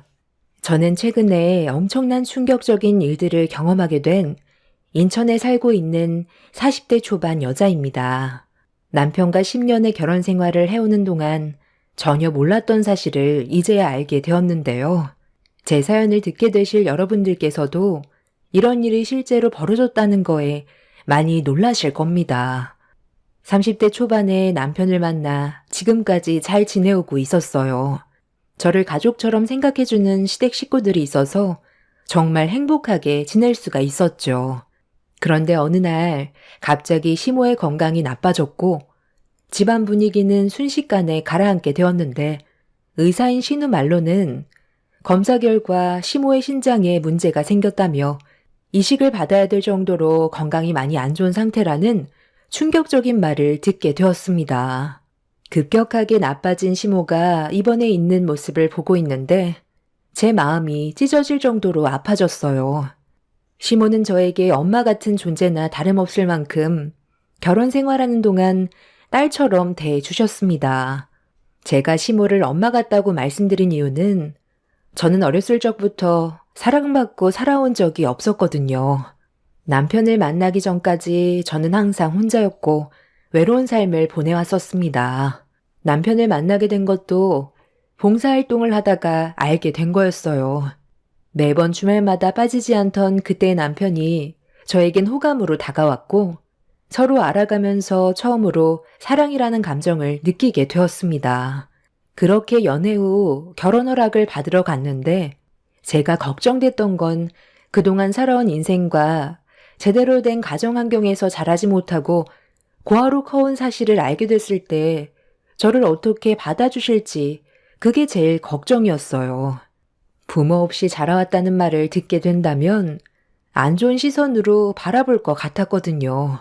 그런데 시모와 얼굴을 첫 대면하고 제가 어떤 환경에서 자랐고 어떻게 살아왔는지를 설명드렸는데 안 좋은 시선으로 바라볼 거라고 생각했던 거와 다르게 시모는 눈물을 보이셨어요. 그동안 정말 고생이 많았다며 안쓰럽게 바라보시며 제 손을 잡아주셨어요. 그때 시모가 저에게 보냈던 따뜻한 시선은 아직까지 잊을 수 없을 정도로 저에겐 너무 큰 감동이었죠. 그렇게 시모의 허락을 받아 남편과 결혼을 하고 10년간 행복한 삶을 보내왔었습니다. 저를 진심으로 대해준 가족 모두에게 너무 감사했고 그동안 힘들었던 제 인생이 꽃이 피는 시절이었습니다. 그런데 갑자기 시모의 건강에 적신호가 켜졌다는 거에 너무 큰 충격을 받았었죠. 엄마가 말기 신부전이라 아무래도 혈액투석이나 복막투석을 하는 것보단 신장을 이식해주는 게 제일 좋은 방법이겠지만 보통 대기 기간이 5년 정도라 그 전에 여러 가지 합병증이 생길 수도 있거든요. 그래서 이식을 받았으면 좋겠는데 아무래도 뇌사자가 많이 없다 보니까 엄마한테 오는 차례가 좀 걸릴 것 같아요. 나도 마음 같아선 지금 당장이라도 엄마한테 신장 하나 떼어주고 싶은데 애들도 있고 의사 생활하는데도 어려움이 생기다 보니 엄마도 강하게 반대를 하고 계세요. 연세가 좀 있으셔서 오는 병이라곤 하지만 신장 이식을 받는다면 그래도 삶의 질은 지금보다 훨씬 높아지잖아요.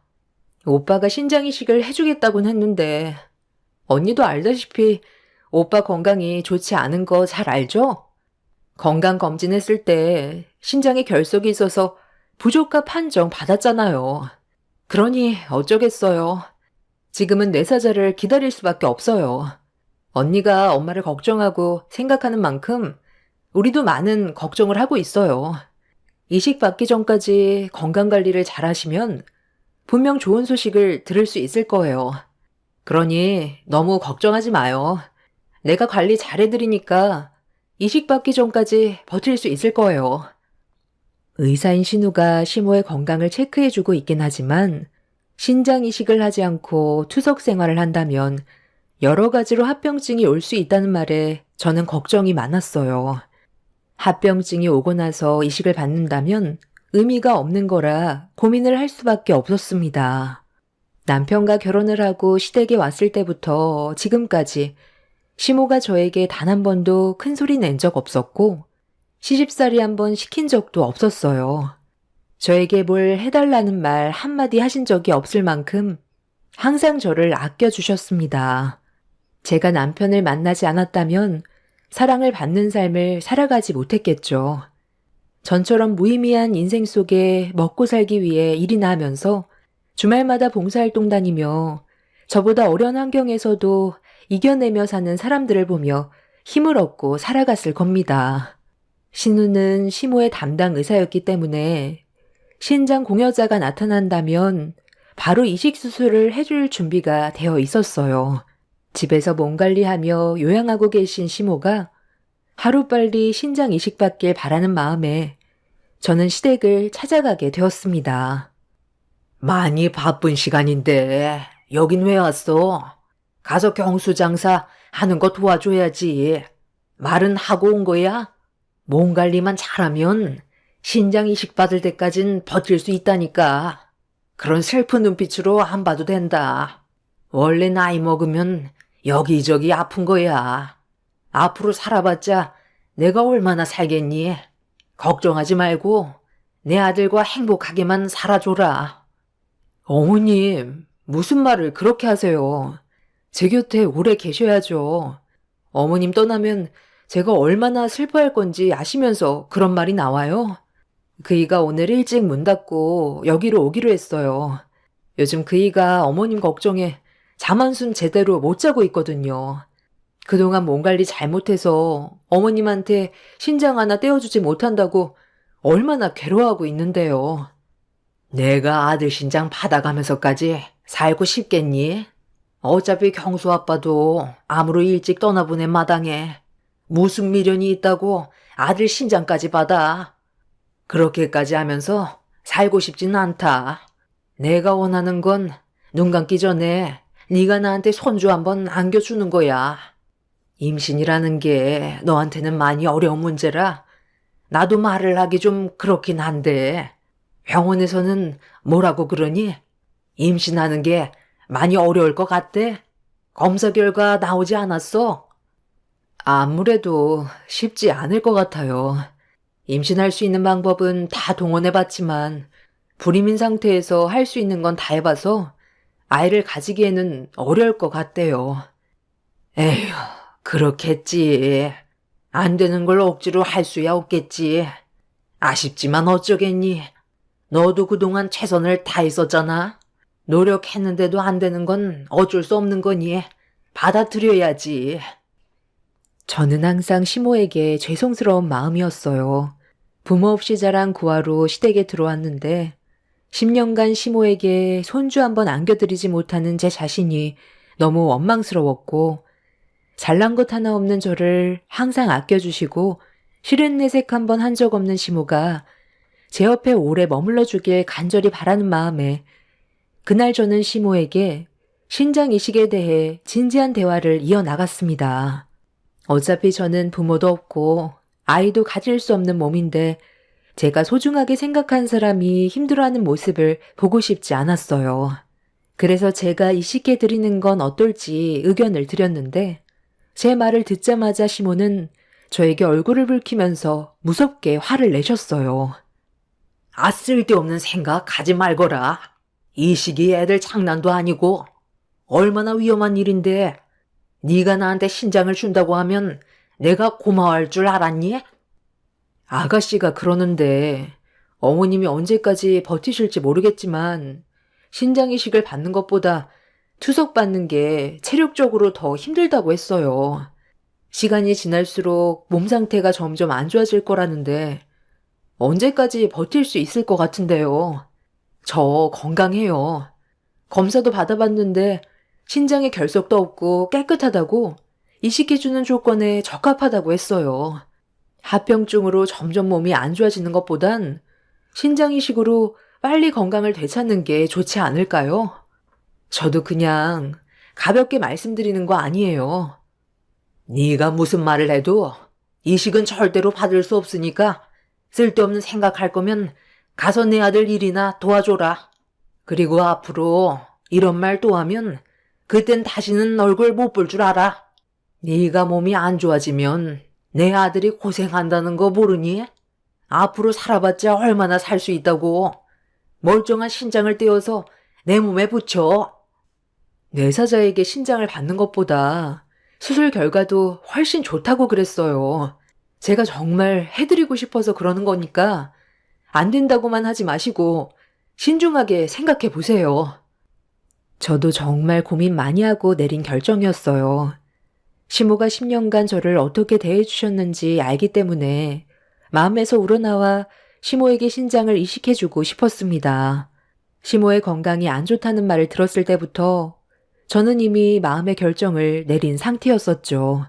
시모는 제 의견을 강하게 거절했지만 날이 가면 갈수록 건강이 안 좋아져서 힘들어하는 걸 지켜보는 것보다 시모의 건강을 하루빨리 되찾아 앞으로 더 많은 시간을 함께 보내고 싶어 내린 결정이었죠.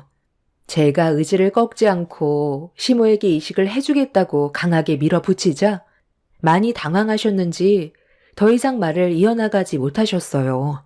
시모는 예상치 못한 말을 듣게 된 상태에서 제 의견을 받아들이고 싶지 않으셨는지 남편에게 전화를 걸어 저를 빨리 좀 데려가라며 내쫓으려 해도 나가지 않는다고 처음으로 화를 내셨습니다. 남편도 제가 시모에게 신장을 이식해 주겠다는 말을 전화통화로 듣게 된 이후 많이 놀랐는지 시댁으로 급하게 달려왔어요. 남편이 들어오자마자 시모가 저를 밀었습니다. 당장 데리고 나가라. 내가 너한테 신장을 받으면 세상을 떠나도 마음 편히 눈을 감을 수가 없다.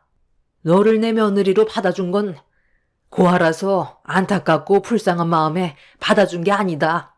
내 아들을 행복하게 해줄 수 있을 것 같고 심성이 착해서 받아준 거야. 둘이 오래오래 건강하게 잘 살길 진심으로 바라고 있는데 너한테 흠집을 내면서까지 신장을 받으면 내 마음이 편할 것 같아? 다시는 내 앞에서 신장을 주겠다는 그런 쓸데없는 말 꺼내지 마라. 기다리다 보면 충분히 이식받을 수 있는데 급하게 결정지어서 괜한 문제 일으키고 싶지 않다. 나는 네가 건강하길 바라지. 나 때문에 피해를 보는 건 원하지 않아. 어머님이 저한테 그러셨잖아요. 딸처럼 생각한다고요. 저도 마찬가지예요. 10년 동안 함께 살면서 어머님을 시어머니라고 생각한 적 단 한 번도 없어요. 제 친엄마로 여기고 지금까지 지내왔는데 갑자기 건강에 문제가 생겨서 이식까지 받게 될 상황을 모른 척 할 수는 없는 거잖아요. 낳아줬다고만 해서 자식이 아니에요. 저는 지금까지 살면서 단 한 번도 엄마의 존재도 알지 못했고 엄마의 품이 얼마나 따뜻한지 느껴본 적도 없어요. 그런데 그런 저에게 엄마라는 존재를 알게 해주셨는데 어떻게 모른 척하고 어머님이 병들어가고 있는 모습을 계속 지켜보라는 말을 하세요? 그건 제가 괴로워서 못하겠어요. 이식 받으세요. 시모는 제 신장을 절대로 받지 않겠다면서 흥분을 가라앉히지 못했어요. 처음으로 시모와 언성을 높이며 대화를 주고받았고 남편이 중간에서 저와 시모의 격양된 대화를 진정시키려 했지만 주려는 저와 받지 않으려는 시모의 대화는 좀처럼 쉽게 해결되지 않았습니다. 결국 저녁 늦게까지 대화가 이어지자 신우까지 시댁으로 오게 되었죠. 남편의 입장에선 저에게 이식을 하라 마라 결정짓는 게 많이 난감했는지 옆에서 아무 말 하지 못하고 묵묵히 상황을 지켜봤고 신우가 꺼낸 말을 듣게 된 시모가 닫혀있던 마음의 문을 조금씩 열기 시작했어요. 신우는 현실적으로 시모가 앞으로 어떤 상태가 될지 대화를 풀어나갔습니다. 올케 언니 말대로 이식해주려고 내린 결정이 쉬운 문제는 아니에요. 엄마 건강 상태가 안 좋아졌을 때부터 언니가 고민을 하고 있었어요. 자식인 오빠도 엄마한테 이식을 해주고 싶어 했지만 결석이 많아서 부적합 판정을 받았을 때 얼마나 마음이 안 좋았겠어요. 저도 마음 같아선 엄마한테 신장 하나 떼어주고 싶지만 애들도 있고 이미 가정을 이룬 상태에서 좋지 않은 문제가 생기면 엄마 마음이 편하겠어요? 언니야 솔직히 말해서 부모도 없고 아이가 있는 것도 아닌데 엄마가 언니를 딸처럼 여기고 그동안 챙겨줬으니 그 마음이 얼마나 감사했겠어요. 그러니 당연히 신장을 떼어주고 싶다는 말이 저절로 나오게 된 거라고 생각해요. 엄마가 언니한테 시집살이 시키고 막대했으면 신장 주고 싶었겠어요? 되려 하루빨리 잘못되길 바라고 있었겠죠. 언니가 내린 결정 단순한 감정으로 선택한 거 아닐 거예요. 그러니 엄마도 언니 말을 받아주지 않겠다고 너무 단호하게 잘라내는 것보단 진지하게 생각해 보세요. 내 사자한테 장기 이식 받는 거 짧아야 5년이지? 정말 길면 10년까지도 갈 수 있는 문제예요. 그런데 그 전에 사람이 어떻게 될지도 모르는데 만에 하나 엄마한테 최후의 적신호가 켜졌을 때 그땐 어떻게 하실 건데요? 지금 이식 받으면 매번 투석 안 받아도 되고 삶의 질이 훨씬 향상될 텐데 너무 안 된다고만 생각하지 말고 좀 더 신중하게 생각하세요. 엄마 건강이 안 좋으면 가족 모두가 힘든 모습을 계속 봐야 하잖아요. 시모는 신우의 말을 진지하게 듣기 시작했고 처음에 보였던 반응과는 다르게 침착함을 보이셨어요. 가족 모두 시모가 더 이상 아프지 않길 원했고 진지하게 대화한 끝에 시모는 제 의견대로 신장을 이식받는 걸로 결정을 내렸습니다. 최대한 빠른 시일 내에 시모에게 신장 이식을 해주기 위해 다음날 바로 입원을 했어요. 남편은 제가 많이 걱정됐는지 수술이 끝나기 전까지 식당 문을 닫고 제 옆을 지켜주었습니다. 신장 이식 수술을 담당한 신우는 걱정하지 말라며 모든 게 잘 될 거라고 긴장하고 있는 저를 안심시켜 주려고 좋은 말을 많이 해줬어요. 시모는 저에게 미안하다며 눈시울을 붉혔는데 제가 원하는 거였고 하루빨리 시모가 건강을 되찾아 함께 자유롭게 많은 시간을 보내고 싶었습니다. 그렇게 며칠간 병원에 입원하면서 신장 이식을 하기 위해 준비를 하고 있었는데 신장 이식 이틀 전 시모와 신우가 병원에서 얼굴을 붉히며 목소리 높여 싸우기 시작했어요.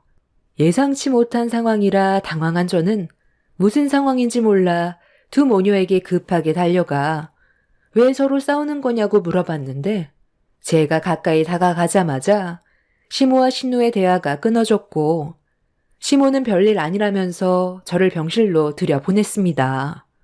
그리고 시모는 신우를 데리고 제가 보이지 않는 곳으로 자리를 옮겼어요. 두 모녀가 무슨 일 때문에 얼굴을 붉힐 정도로 심각하게 싸웠는지 알 수 없던 저는 걱정돼서 다시 병실을 나왔습니다. 그렇게 병원 주위를 돌아다녔는데 시모와 신우는 어디로 갔는지 찾을 수가 없었어요. 어떤 의견 차이로 인해 잠깐 다툰 걸 수도 있을 것 같아 별일 아닐 거라 생각하며 병실로 다시 들어왔는데 한참의 시간 동안 시모와 신우는 병원에 오지 않았습니다. 그렇게 늦은 저녁 시간이 되어서야 시모와 신우가 모습을 보였지만 무슨 일이 있었는지에 대해서는 아무 말도 해주지 않았어요. 그냥 모녀지간 서로 약간의 의견 차이 때문에 그런 거라면서 아무 일도 아닌 듯 넘어갔지만 제가 봤을 땐 단순한 문제는 아닌 것 같아 보였습니다. 10년간 시모와 신우가 얼굴을 붉히면서까지 싸우는 건 한 번도 본 적이 없었거든요. 그래서 저까지 예민해질 수밖에 없었고 두 모녀의 행동을 살필 수밖에 없었네요. 시모와 신우는 서로 싸우고 난 뒤 어떠한 말도 없이 신장 이식 준비를 했어요. 좋은 마음으로 이식을 해야 되는데 제가 알지 못하는 어떠한 상황 때문에 불편한 상황에서 이식을 하려다 보니 저 또한 기분이 별로 좋지 않았어요. 신우는 잠깐 자다 일어나면 금방 끝나 있을 거라면서 걱정하지 말라고 제 손을 한번 잡아주었고 시모와도 간단하게 대화를 나눈 뒤 신장 이식을 하기 위해 누워 있었습니다.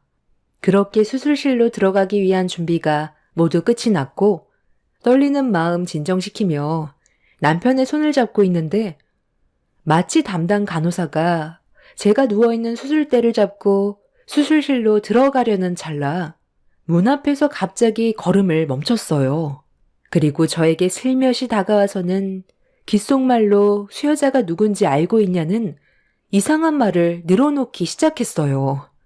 병원에 입원해 있는 동안 오다 가다 저와 가까워진 간호사가 현재의 상황을 모르고 있는 것 같아 안타까운 마음에 알려주는 거라면서 방금 수술실 안에 들어간 수여자가 시모가 아닌 다른 사람이라는 걸 말해 주었습니다. 전혀 상상조차 하지 못했던 말을 간호사에게 듣게 된 상태라 처음엔 장난치지 말라며 넘어가려 했는데 며칠 전에 시모와 신우가 병원 밖에서 나누는 대화를 들었다면서 심각한 얼굴로 저를 바라봤어요.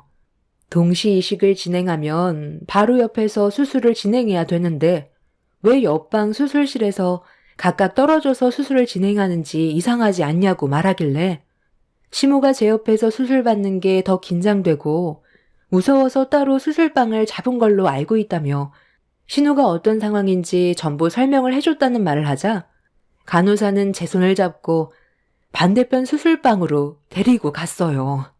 그리고 직접 두 눈으로 확인을 해보라고 수술실 문을 열어줬는데 눈앞에 펼쳐진 광경에 입을 다물지 못했어요.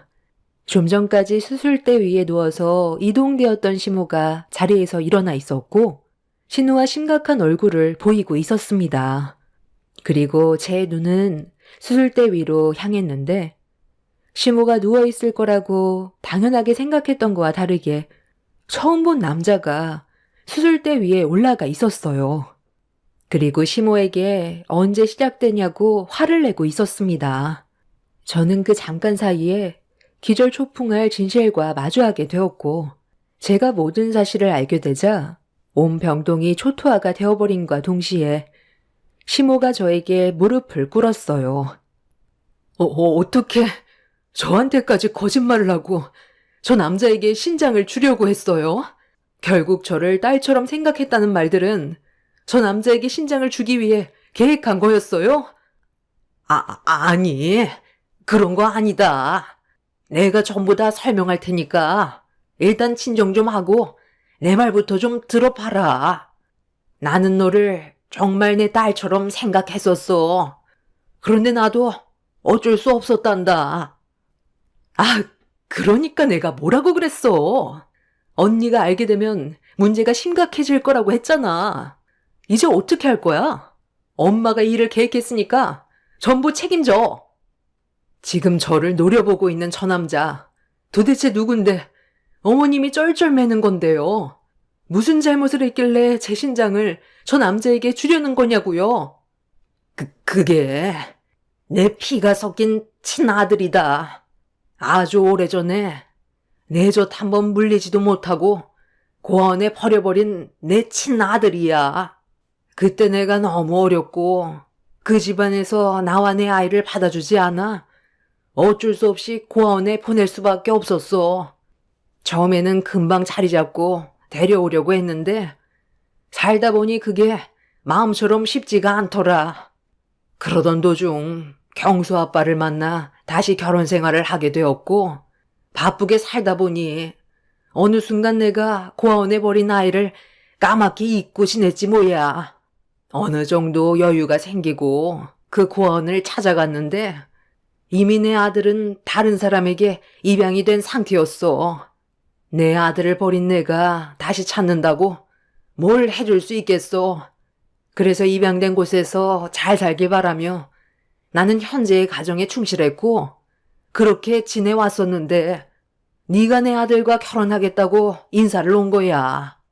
그런데 내가 아들을 버렸던 고아원에서 네가 자랐다는 말을 들었을 때 가슴이 철렁 내려앉았고 안쓰러운 마음이 들어 그 아이 대신 너를 내 딸로 삼고 살고 싶었다.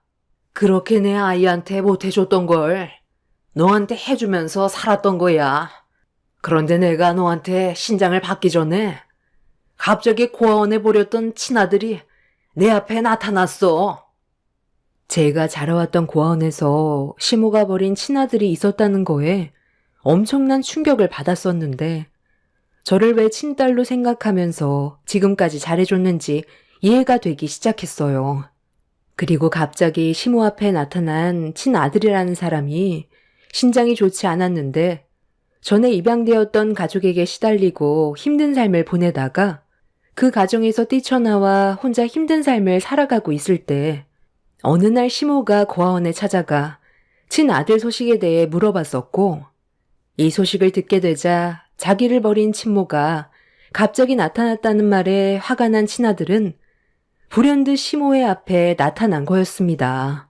그런데 혼자서 사회생활하기 힘들 정도로 건강이 안 좋아진 상태에 이 모든 상황이 친모 때문에 불행해진 거라고 생각한 친아들은 친모의 뒤를 쫓아다니며 어떤 삶을 살고 있는지 지켜보고 있었는데 병원까지 뒤따라와서 신장이 좋지 않다는 말을 엿듣게 되었고 시모가 저에게 신장 이식을 받게 된다는 것까지 알게 되었던 거였어요. 이 사실을 알게 된 친아들은 시모 앞에 나타나 원망의 막말을 퍼부으며 자기를 버린 거에 대한 책임을 지라며 제 신장을 친아들인 당사자가 받길 원했어요. 시모가 버린 아들이 찾아와 자식을 버려놓고 더 살고 싶은 거냐며 비수가 되는 말을 쏟아내자 시모는 신우에게 저 몰래 친아들에게 신장을 주라는 말을 했던 거였고 이런 사실을 저는 전혀 모르고 수술대 위로 올라간 거였어요. 그리고 시모와 신우가 나눈 대화를 간호사가 엿듣게 되었던 거죠.